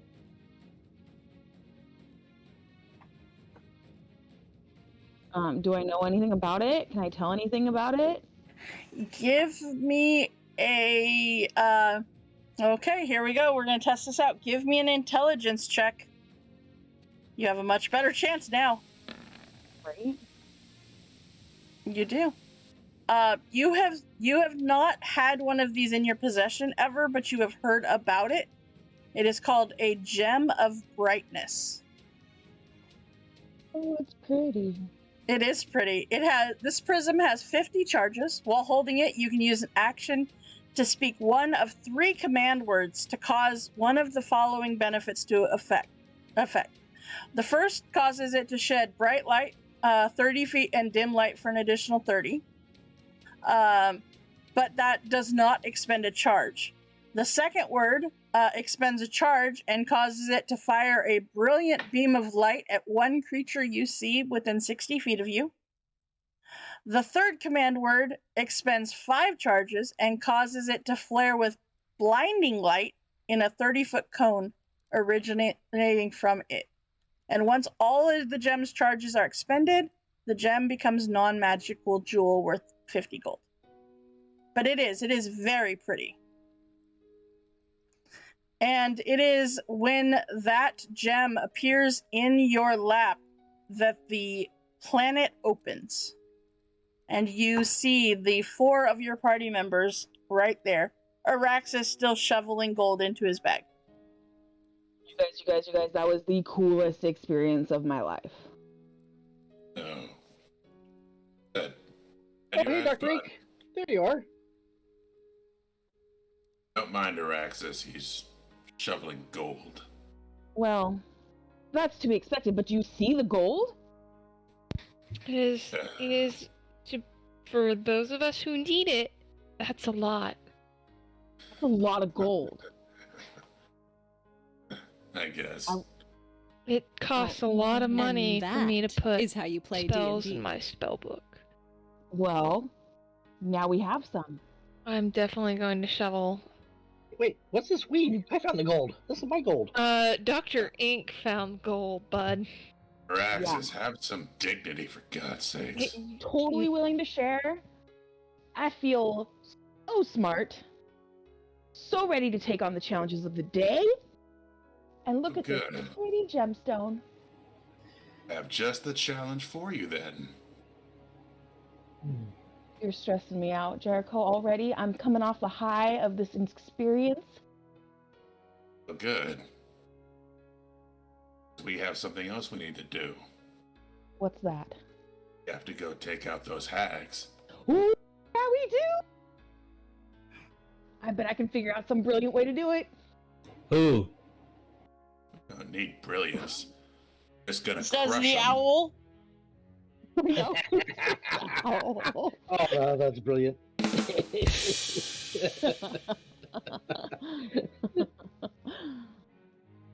I just have to do it. I'm sorry, I just had to do it. Thank you. Very well placed. I am totally ready to take on some hags. I am feeling. Look, do you see this gem? It is. I've never seen one in person before. It's a gem of brightness, guys. Those look pretty nice. And I'm brilliant. And look at all this gold. Good. Let's go crush some hags. That's right. We are ready to crush some hags now, aren't we? You are. Or y'all were waiting. At the very now least, we're ready. go take on the trials that will lead you to said hags. That too. Mm-hmm. Oh, yeah. All right. So with that, I'm ready to go. now is Make as sure we you get make every gold piece. You do. Okay. You do. So with that, this is a great place for us to take our break. And then as you guys make your way back to the stairs that lead downward, and we will be back in just a few minutes to see what trials wait for them on level 6. We'll be right back.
All right, and welcome back to DMS Adventurers Tavern, where adventure is always on the menu. Before we get back in and find out what our adventurers are going to do now that they have the keys necessary to open the 5 doors on level 6, just a reminder that next Saturday, 10:30, we are going to have a Jackbox Community Night and Subathon, starting at 5 p.m. Pacific. This is also going to be a celebration of Tori's birthday, as her birthday is this week. And we're just going to have a good time. It's kind of the best version of a Halloween party within the tavern that we can make it. Also, on November 6th and 7th is the Extra Life Weekend, where a lot of people will normally be playing games for 24 hours. However, we are not doing that. We are going to have our regular Saturday stream, but then we will be having a special extra long stream on Sunday. Join the Discord channel for more information about that as it comes out. It is going to be awesome.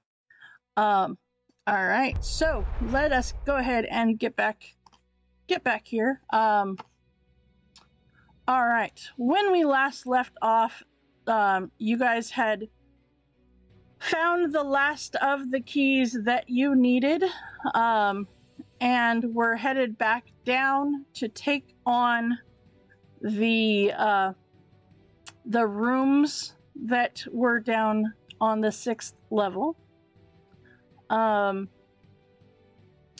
And let's see here. All right. So there are 5 wooden doors up above this main area. And just as a reminder, in the center of this very green smoke-filled room is a cauldron, a bronze cauldron. And south of the room is a gate that the dolls that you had found down here informed you is where the 3 night hags are currently nursing some type of creature that lurks on the other side of that gate. But the dolls did not know what that creature is. So, the last time you're down here, Dr. Ink released the prisoner that was within this cage, which, come to find out, was a clone of Araxis, known now as Araxis 2.0, who has been given a scimitar to defend himself and possibly fight alongside of you.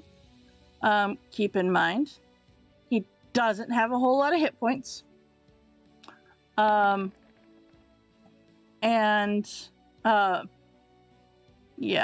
so maybe not the greatest person to be fighting alongside of you. But, all right. So as you come down here, where would you like to go? What would you like to do? This is the question. This is truly the question. Where do you want to go and what do you want to do? We are going, for the purposes of this, because it's just going to make it easier for everyone involved. Let's see here. We're going to label the rooms. Let me grab that here. All right. We're going to label them. This is number 1. This is number... Okay. Come on. This is number 2. That's number 3. This is number 4. And this is number 5. All right. So, and because Cause isn't here to label things for me. And this is Scary, gate. We'll call that one. Okay. All right. So, where do you want to go? What do you want to do? I say go to door number 3. That's my pick. Door number Hold on. 3. I have an amendment from earlier. Okay. What is your Can I amendment amend from earlier? something? Sure. During that short rest, when I spoke to Jericho, I didn't go up to him. I did it telepathically from across the room. Oh, okay. I didn't look him in the eye. Okay. There. That's a good That's my amendment. I like it. amendment. I like it. I forgot I'm telepathic now. Okay, cool. You Thanks. are you got all kinds of fun things. I do. All right. So, okay. Araxis puts on his mask. Okay. All right. Let's change the color. This yellow is hard. We'll do blue. That works. All right. So, where are we going? Are we going to number 3? That Is everybody in? says number 5. Sure, let's go to number 3. Okay. All right. So number 3 it is. All right. Okay. This doesn't sound ominous or nothing. No. All right. So you head up to room number 3. In order to get there, though, you had to go down here for the rest of you, other than Jericho and Araxis, because he can climb. Well, Araxis, are you still in spider climb, or are you in? Nope. I would have gone the long way. Yep. You would have had to go the long way. Okay. Yep. So as you come down to this scary gate down here, you see it is a 12-foot high, 10-foot wide door made of green stone. Its surface carved with grinning goblin skeletons. A belt of smooth stone spans the door at a height of 4 foot, set with 5 gold symbols in a row. A triangle, a square, a pentagon, a hexagon, and an octagon. Each symbol engraved on a recessed circular seal. And just for reference, because that's not confusing, this is what the door looks like. We have 2 themes for tonight's episode. Tonight's episodes include people taking off their clothing to go to certain places, and super creepy creepiness. These are our 2 themes for today. So Many little scullies. yes, many little skulls. All right. Okay, so those symbols are about 6 inches across, a foot apart. So yeah, so that is what those are. Okay. I'll probably pound on the door. We're coming for you, hags. Your days are numbered. To let them know that we're. No, why?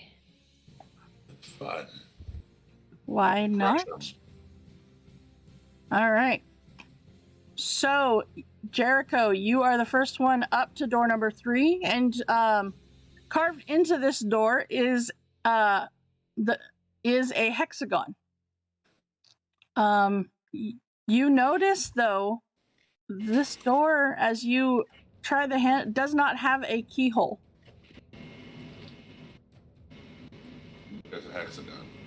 It's a hexagon, but it does not have a keyhole to the actual, like, anywhere to put the key that you guys gathered. Is there any key that looks as though it would match this door? Color coded? There is not. Nope. Nope. Do you try the doorway? The door handle? No. Okay, just checking. Okay. Rika, come open the door. Okay. I'll walk up. What's the deal with the door? So there is no keyhole to the door. In the door. It's just Is it a wooden door? It is a wooden door. Yep. Have you tried pushing it? And I'll cast Mage Hand and push the door. Okay. And it has a door handle, but you can grab a hold of. Sure. Okay. Use So Mage Hand you open the door and you see a large cracked six-sided mirror is mounted above a stone shelf protruding from the opposite wall. 5 unlit candles stand on the shelf, each made of yellow wax and covered with tiny black sigils. Scrawled on the wall above the mirror in dried blood are the words, "Piggy, piggy, piggy." That's not freaking creepy. No.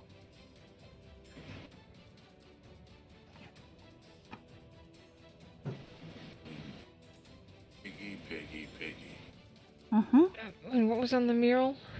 So it's a large, cracked, six-sided mirror. Those words are above the mirror in dried blood. And on the shelf are 5 candles. Are they lit? 5, unlit candles. Each made of yellow wax and covered with tiny black sigils. Do I recognize the sigil? You do not. Cool. And then I'm gonna go over to door number 2. Okay.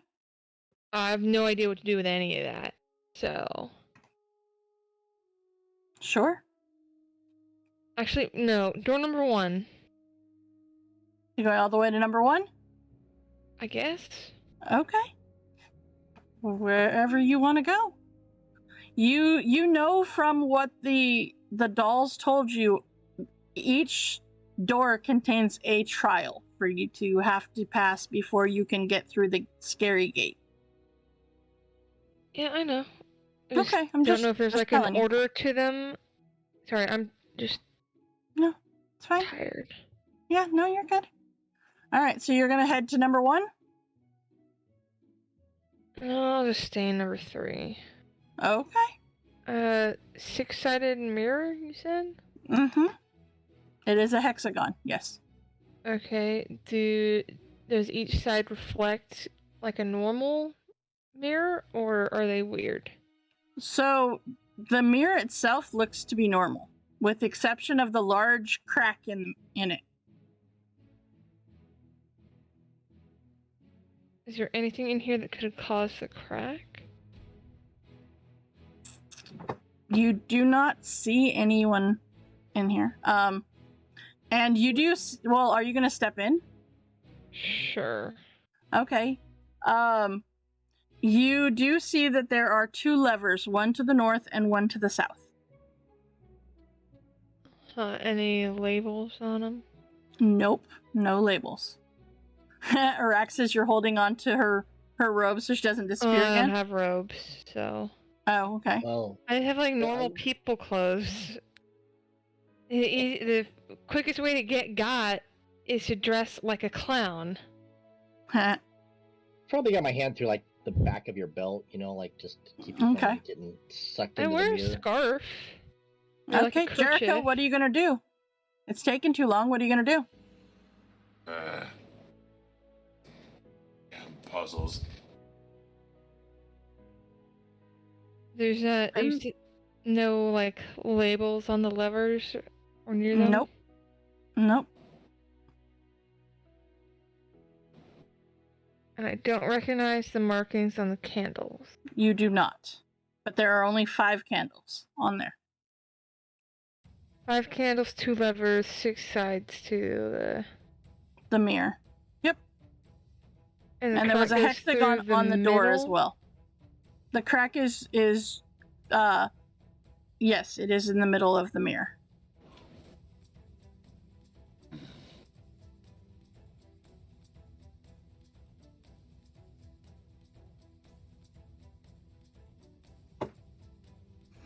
So Jericho, what are you gonna do? I have no idea. Okay. candles are not lit, though? Or are they lit? They are not lit. They are 5 unlit candles. And there's 2 levers and a mirror. Mm-hmm. Mm-hmm. Start by 6-sided lighting mirror. the candles. What? We could start by lighting the candles. You could. I think there's an order they're supposed to be lit in. But I don't know, because I'm... And I could reach with my halberd from 10 feet away and light them with the halberd. I am going to sit and cast Comprehend Languages. It takes 10 minutes. If you guys can chill. Oh my god. Wait, Lob. What do the runes say? She has Comprehend Languages. Lob, do you go in the room? Excuse me, pardon me. What do you need help with? The runes on these candles, what do they say? Can you read them? I understand them, but You do, monkey? because you have Comprehend Languages. So they are, it is conjuration magic that they have, and it says pull the right lever. Pull the correct lever, sorry. Pull the correct lever. That's all it says? Mm-hmm. Does it get hints to see which one is right, which one is not? Nope. Whatever you do, don't pull the wrong lever. Oh, how descriptive. Mm-hmm. Pull everybody out of the room. Myself included. And I'm going... Can I make like a... There are no clues as to which lever is the right lever. Or the Nope. correct. Nope. Cool. I'm gonna back out of the room. I'm gonna cast Mage Hand on the left lever. Okay. And while we are not in the room, pull it with the Mage Hand. Okay. All right. 50-50.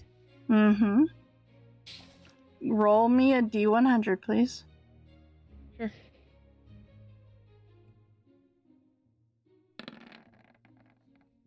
Okay.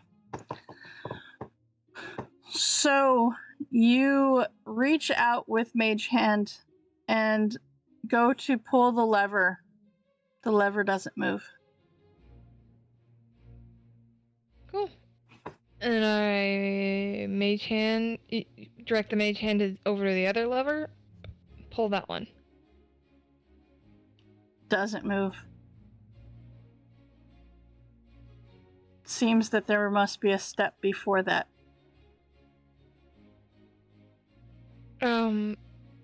Should I light the candles? I got the... I've got a cantrip for that. Produce flame. Just zap them all from the doorway. You light all 5 of the candles. And then Mage Hand, pull the left lever. Doesn't move. Right lever. Doesn't move. I firebolt the mirror. That's fair. It doesn't do anything. Well, I'm out of ideas. I could just go in there and pull a lever. I don't know what's going to happen. Sure. Which one do you think? What one are you pulling first? But none of them have. Neither one of them have budged. Is the issue? Maybe they're stuck. I'm a little stronger now than I was before. Go ahead. Was that the one you were doing first? No, the other one. I don't think it matters. I don't think it's gonna work. Araxis, you go to move that lever and it doesn't move.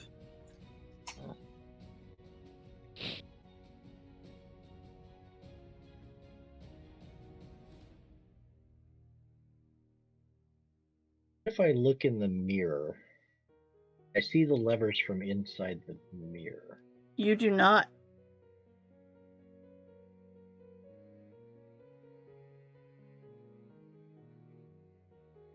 You see the reflected candlelight. Okay. But you do not see any levers. It's not wide enough to see the levers. No, you move where you should be able to see the levers, and they're not there in the reflection. Seems kind of trickery. I can't see the levers in the mirror, but I can see the candles. Well, I put the candles out and then see what you can see in the mirror. So I'll blow out the candles and. Okay. I see anything now? Can the I see only the levers, thing you or can see I see in you do not see any levers. Do I at least see my reflection? You do. You see your reflection. And you see the unlit candles. It didn't seem to change anything, Rika. I light the first candle. Does anything change? Nope. Light the second one. Nope. Third. Nope. Fourth. Nope. Fifth. Nope. And I put out the first 4. Nothing happens.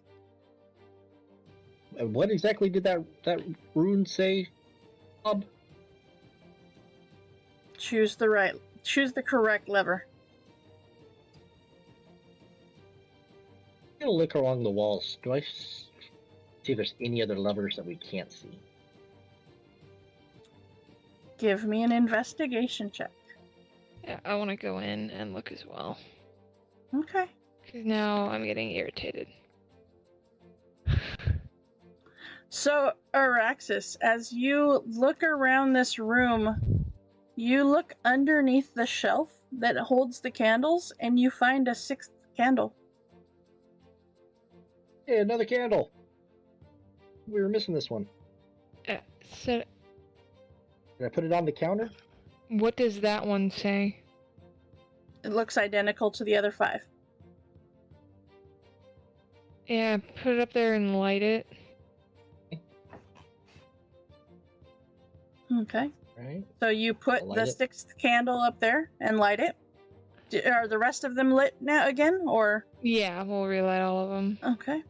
Okay. Did we try the mage hand trick now? Yeah, look in the mirror. Do we see anything different? You do. You see, reflecting the candlelight, a wooden lever set into the metal panel on the north wall. Alright, I'll... using the mirror to see, cast Mage Hand, and pull that lever. Okay. For those of you outside of the room, please give me a perception check.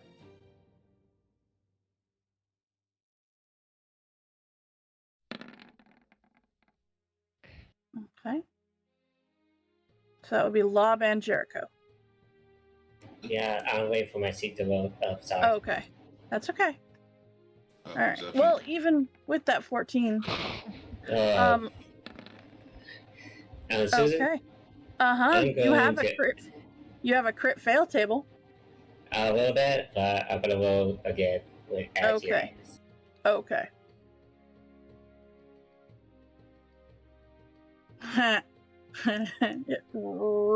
You see a mural of that next to you, and you're like, what? Okay. Yeah. All right. Okay. I give up. All right. So, Dr. Ink, you hear this sound behind you, coming from what sounds like the gate, and you see the hexagon seal rolls aside, revealing a hexagon area with a single keyhole behind it. We did something! And by that I mean y'all did something. Did something happened? Are you guys okay? Is it dangerous out there? Out here? You said something happened. Yeah, good things. Come look. Hey. Yeah, you solved it. What's going on? Or what did that thing tell? Look, you see on the gate thing here? You revealed a keyhole. Now you just gotta do that again 4 more times. Yep. Right? Right? like it. Much closer to killing those hags. I know, I'm dying to kill some hags. Yep. Alright. Lucky number 2. Number 2? I'll come help this time. Okay. So you go to room number 2? Mm-hmm. Alright. And you see on this one, on the door is the shape of a pentagon. Okay, guys, watch the pentagon on the gate. Okay. Araxis 2.0. Go look at the gate. That way he's down there. Okay. There you go. He's Let gonna us stand know. by the gate. Alright. So, again, the door is not locked. Does not have a keyhole even. Who is opening the door? I'll push it open. Okay. You push open the door, and the aroma of spiced meats greets you. At the end of this 20-foot long corridor, a room opens up with red tapestries covering the walls. A feast is spread out on 3 tables consisting of roast boar, squash stew, and a tray of iced cakes. Flagons of frothy beer even complete the banquet. And you see a gaunt human male in a dusty black suit quietly arranging the items on the cake table before taking notice of your intrusion. Without a word, he gestures for you to come forward and sample the feast. Oh dear. No, thank you. We're supposed to figure out how to Tired open. of turkey. What did Food you looks awful find? good. What did you find? An obvious trap. Yeah. I'll just say to the guy, hello, we just want to get the gate open. Do you know how to do that? For your room, at least? No response. He just keeps gesturing you. I'm not eating any food that's been down here, thanks, though.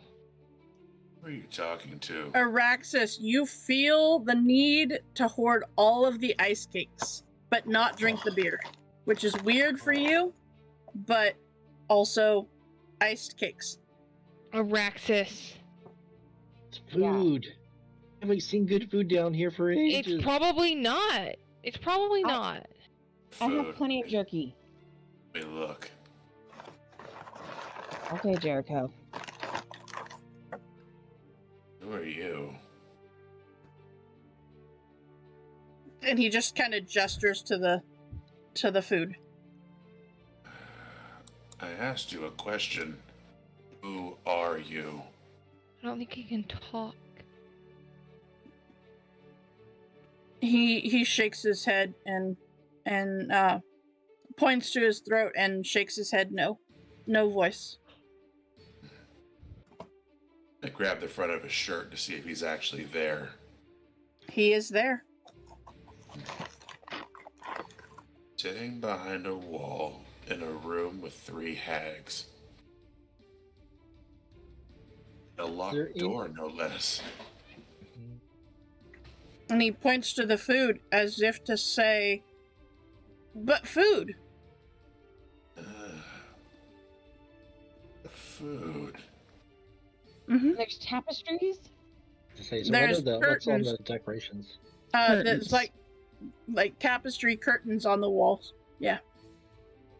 Curtains. Each of the tapestries is made up of pentagonal patches stitched together. I want to Does it see look what's like behind any the of- curtains. Yeah. Does it look like any of the food's been eaten by anybody Nope. else yet? Nope. Ask him if he understands common. He nods his head yes.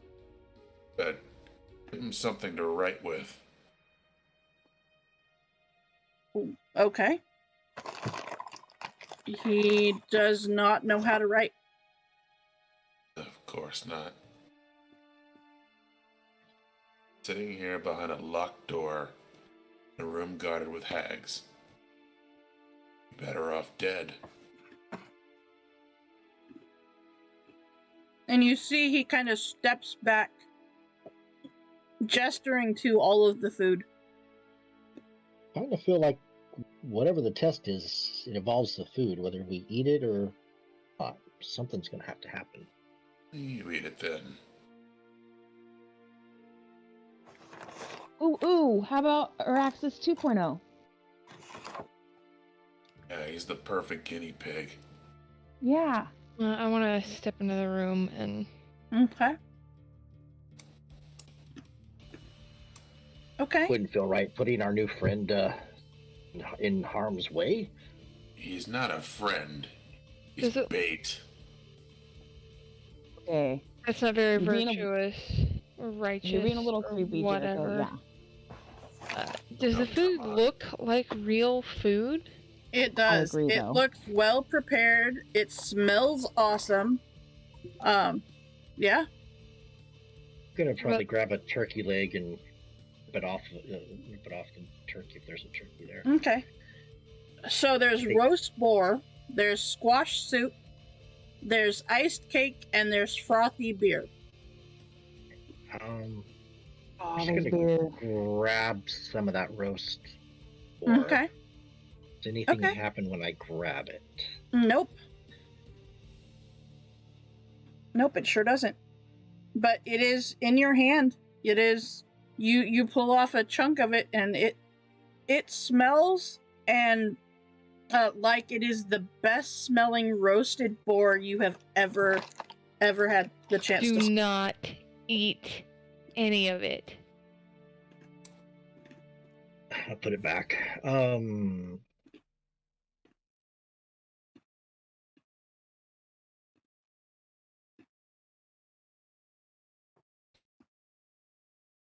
If you're gonna eat it, then eat it. Get the 2.0 to eat it. Or get the... Fine. Oh, I'm a paladin. I would never do that. I would never ask somebody to do something I wouldn't do myself. If he's you, then he can eat it just fine. Not like he has much to live for. He was in a cage naked when we found him. Watching the door. I will grab a beer and the boar and hey everybody, just see if something changes, I guess. Okay. And because I've kind of been challenged a little bit. I'm not gonna be afraid. You of that. have. You have. This is all over again. Oh my goodness. And Okay. take a bite of the boar and taste it with a flagon of whatever the beer is. Okay. So you take a bite of the boar, and the flavor matches the smell. It is the best roast boar that you have ever had. Hey, And I'm just staring at Jericho eating this thing, mouth open, just Yeah, I'm just thinking about the piggy scrawling blood in the other room. So Ooh. Francis, As try you- to have some dignity. as you swallow and you continue to eat this chunk of boar that you had ripped off, you start to feel a little bit stronger. And for the next 24 hours, you have advantage on strength checks. which is awesome because right now my strike's 23. Mm-hmm. Okay. Mm-hmm. This is awesome. All right. And as you chase it with the beer, this is the best beer that you have ever had. And it gains you a special die, a d6, that you can add for the next 24 hours. You can roll this die once and add the result to a d20 roll. Wow.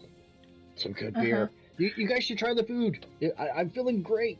Better than normal even. Additionally, as you finish the beer, Araxis, for the first time in 6 levels, you start to feel like yourself again. For the next 24 hours, the spirit of the trickster gods that control you is suppressed. I'm me. Me for now. This is... What are you babbling about? You should try the food. Trust me.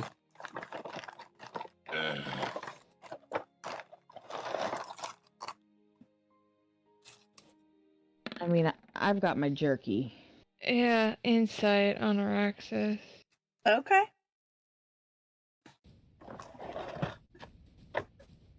So bad at that. Yeah. Araxis, give me a persuasion roll, please. Because I know you're trying to persuade them, you're not trying to deceive them. Yep.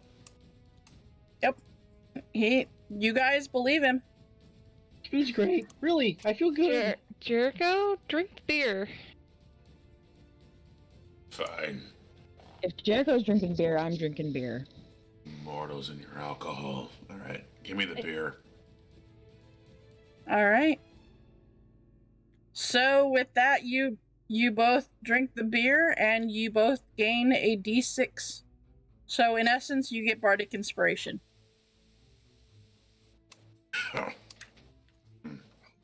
I'm gonna head But over the to best the part dessert is, table. Jericho, you are yourself again. But it doesn't taste that bad. Actually, kind of nice. Does he seem normal for Jericho? He does. Yes. Salty, yeah. I mean, it's a good blend. The best I've ever had, but it's definitely up there. Oh, it's definitely up there. That drink, oh, you already got some. Never mind. Oh, yeah. You should fill your flask with this. Oh, I should. I'm gonna pull out my flask. Anybody want one of these cakes? I'll grab one of the plates of cakes. I could do some cake. God, I've had nothing but jerky. I mean, the jerky is nice, but it's like nothing but jerky for weeks. Need some real food. Where's the cake? Okay. All right. I'll be not offended. For those of you eating the cakes, roll me 2d10, please. Do they have chocolate cake? They do. Fine, I'm convinced. I'll have some. Okay. Roll me 2d10. Rika, as you see Lob push past you for cake. What are you gonna do? I rolled twice. I don't know. Rika, what are you doing as they push past you and they start eating? They seem normal. They're not like poisoned. No, doesn't seem to be. Rika, it's good beer. I know. Well, I want to wait and see what happens when one of you steps out of this room. Somebody check on other me. Has anything happened to that gate out there? I'll go check if I close her. Sure. I'm sure he's all right because he looked kind of weaker than Araxis. We should probably protect him. So when Lob steps out, does anything about him change? Nope.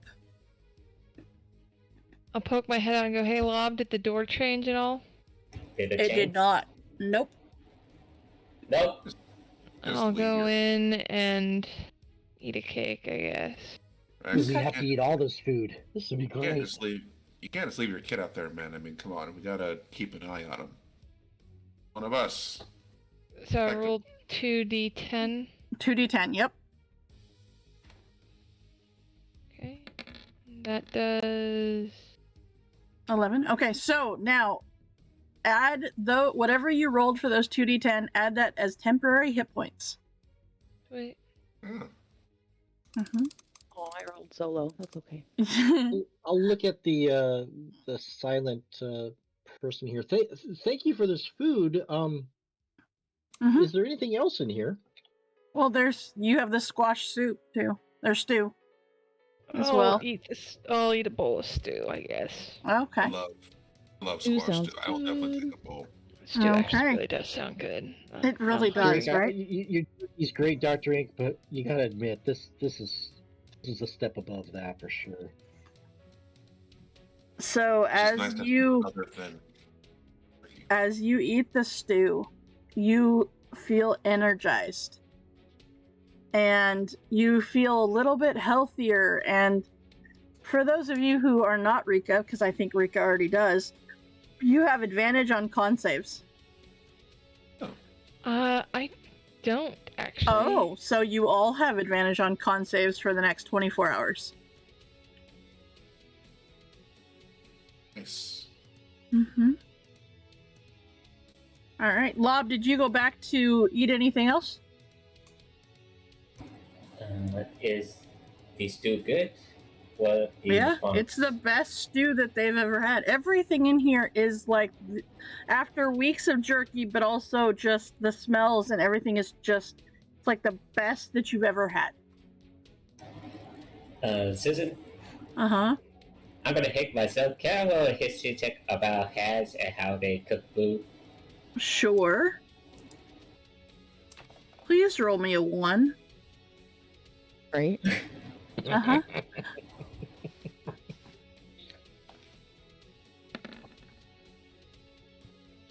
You have no idea. Very well. I have stew. Mm-hmm. Nope, no idea. You never had hag stew before. And by that I mean either version, the one made of hags or the one made by hags. Go out and swap places with 2.0 there, and so he can get some food too if he wants. Okay. Yeah, he'll go up and he'll eat some. Okay. Still no change to the gate though. Still no change to the gate. If we kill the dude. Kill him? What do you know? I'm so glad I wasn't in there when you said that. Right? My character know, might have had guys. a problem with that. It's awful. We can't kill him. He's an innocent guy sitting in this room. What? No. No. Okay. I'm not. It was just an idea. It is not virtuous. I can't just kill random people. You, It's not random. Dr. He's Ink, like, you look over and he is staring at you with like sadness in his eyes and just a hint of fear. Hey, look at him. You made him apologize to the man. Is there sorry, sir. Is there anything that hasn't been eaten? Nope. I look at him and I go, "What do we do now?" He shrugs. I want to look behind a curtain. Okay. Give me a perception check. Or actually investigation check, sorry.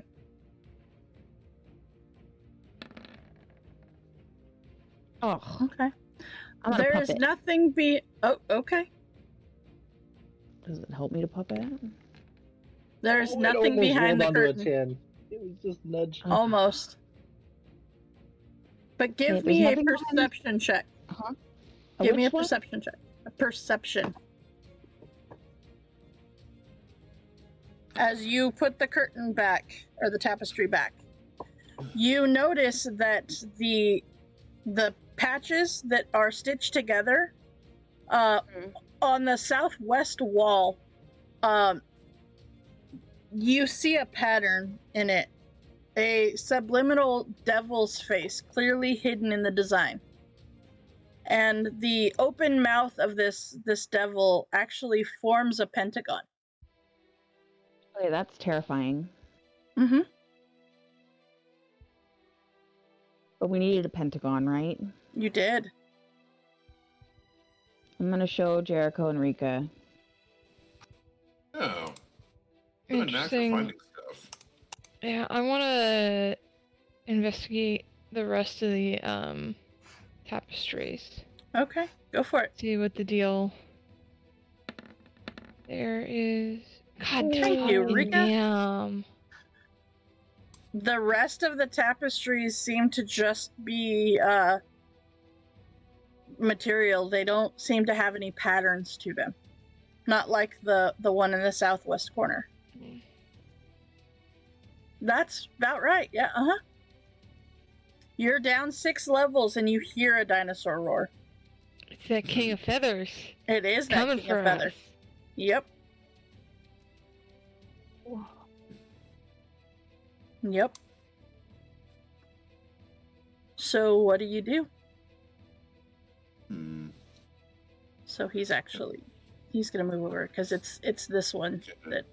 General look around the room to see if I can try to find the Waldo that is the clue. Okay. Only the one that Dr. Ink pointed out.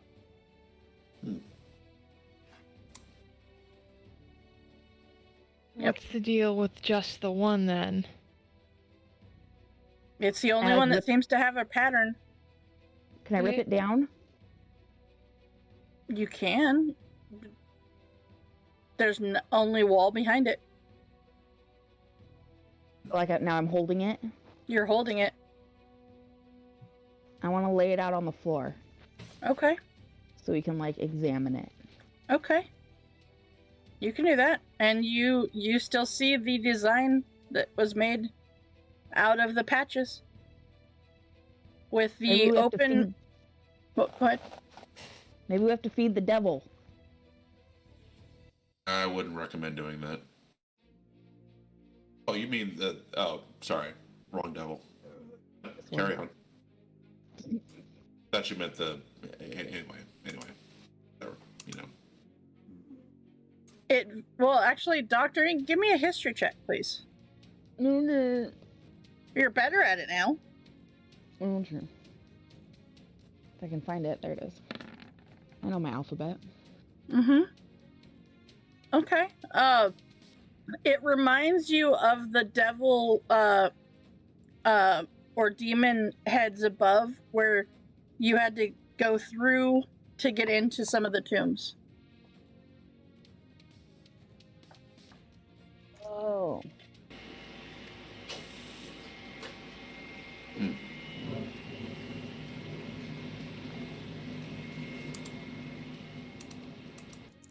I still don't know what to do.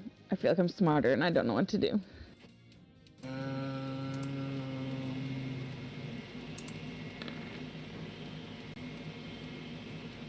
Jericho, as Dr. Ink says this, you remember having to actually climb through the mouth of one of the heads upstairs to get to one of the tombs. And you see that the shape of the mouth is the form of a pentagon. We have a pentagon-shaped skull? Well, this room is... On the door was a pentagon design. And the keyhole in the scary gate, there is a pentagon area. So, based on the fact that the hexagon one moved and became a keyhole, you assume that if you can figure out this trial, it will make that design move on the gate to be another keyhole. What if we have to eat all of the food that's in here? I mean, the door said piggy, and I think the things you call pigs down here eat a lot, so what if we have to eat everything? I mean, I'm down. I don't... Man, unless you have a better idea. I don't know. Do I have a better idea? Give me an intelligence check. Oh, items Rika with my hand. Start with divine magic. I don't. You do not. I don't. I don't know. Yeah, I'm gonna think really hard with my new intelligence. Okay. You are just as good as Rika's intelligence thought right there. Oh my gosh. Smart group of people. Wow. For being so gonna- smart, you're not doing so well, guys. No, gonna need because another we're two hits. tired and frustrated. Hey, gods are charismatic. We're not always intelligent. You can say Susan, that again. Uh-huh. since Yes. this room is causing trouble, Mm-hmm. I'm casting this on myself and get Okay. advantage on my intelligence. Okay. You still actually have to roll well. You do. Well, You just have a little bit better chance.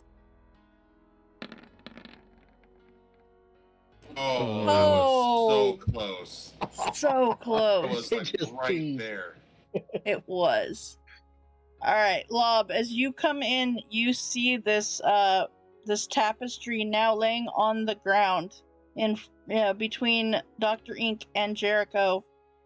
What? Oh. And you very clearly remember the masks or the things from upstairs and having to go through them, and you remind Jericho that he even stuck his hand through one of them, Yeah, don't do that again. but that might be the answer. what? Just the creator just gave me this arm back. All right, I'll hesitantly, but for the greater good. Where is it at? Maybe The you could tapestry's use on the your ground. mage hand. Yeah, Rika. I'm gonna mage hand and stick the mage hand in the tapestry's mouth. Okay. To do anything? The sentences that come out of our mouths during Dungeons and True. Dragons, man. It's I'm true. gonna stick my whole hand in it and see what happens. Okay. So, Rika, as you go to cast Mage Hand and send it in, doesn't seem to really work for you, but the physical, actual hand of Jericho goes in, and Jericho, it goes through the fabric as if the fabric wasn't even there, and it goes into a small extra dimensional compartment. And as you kind of feel around, you find a glass lever. Do you pull the lever? Yes. As you pull the lever, the rest of you hear the same sound that you heard before as Araxis 2.0 says, "It's doing a thing! It's doing a thing!" And the keyhole is revealed from behind the pentagon on the scary gate. And Jericho, as you pull your hand back through, your arm and hand are fine.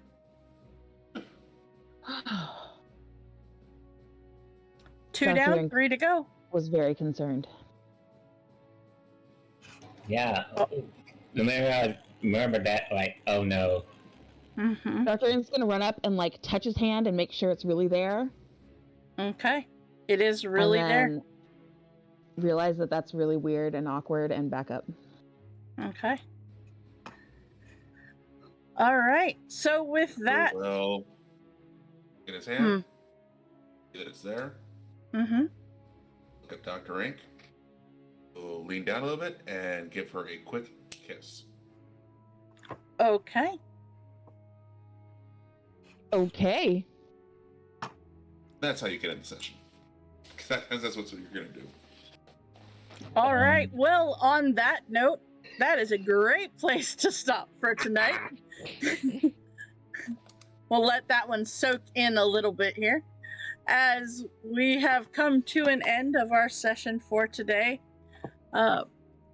you have managed to pass 2 out of the 5 trials that will allow you to open the scary gate behind which the hags have been nurturing something. But I'd say, for the most part, it was a fairly productive session. If nothing else, at least for Dr. Ink it was. So I'd say so.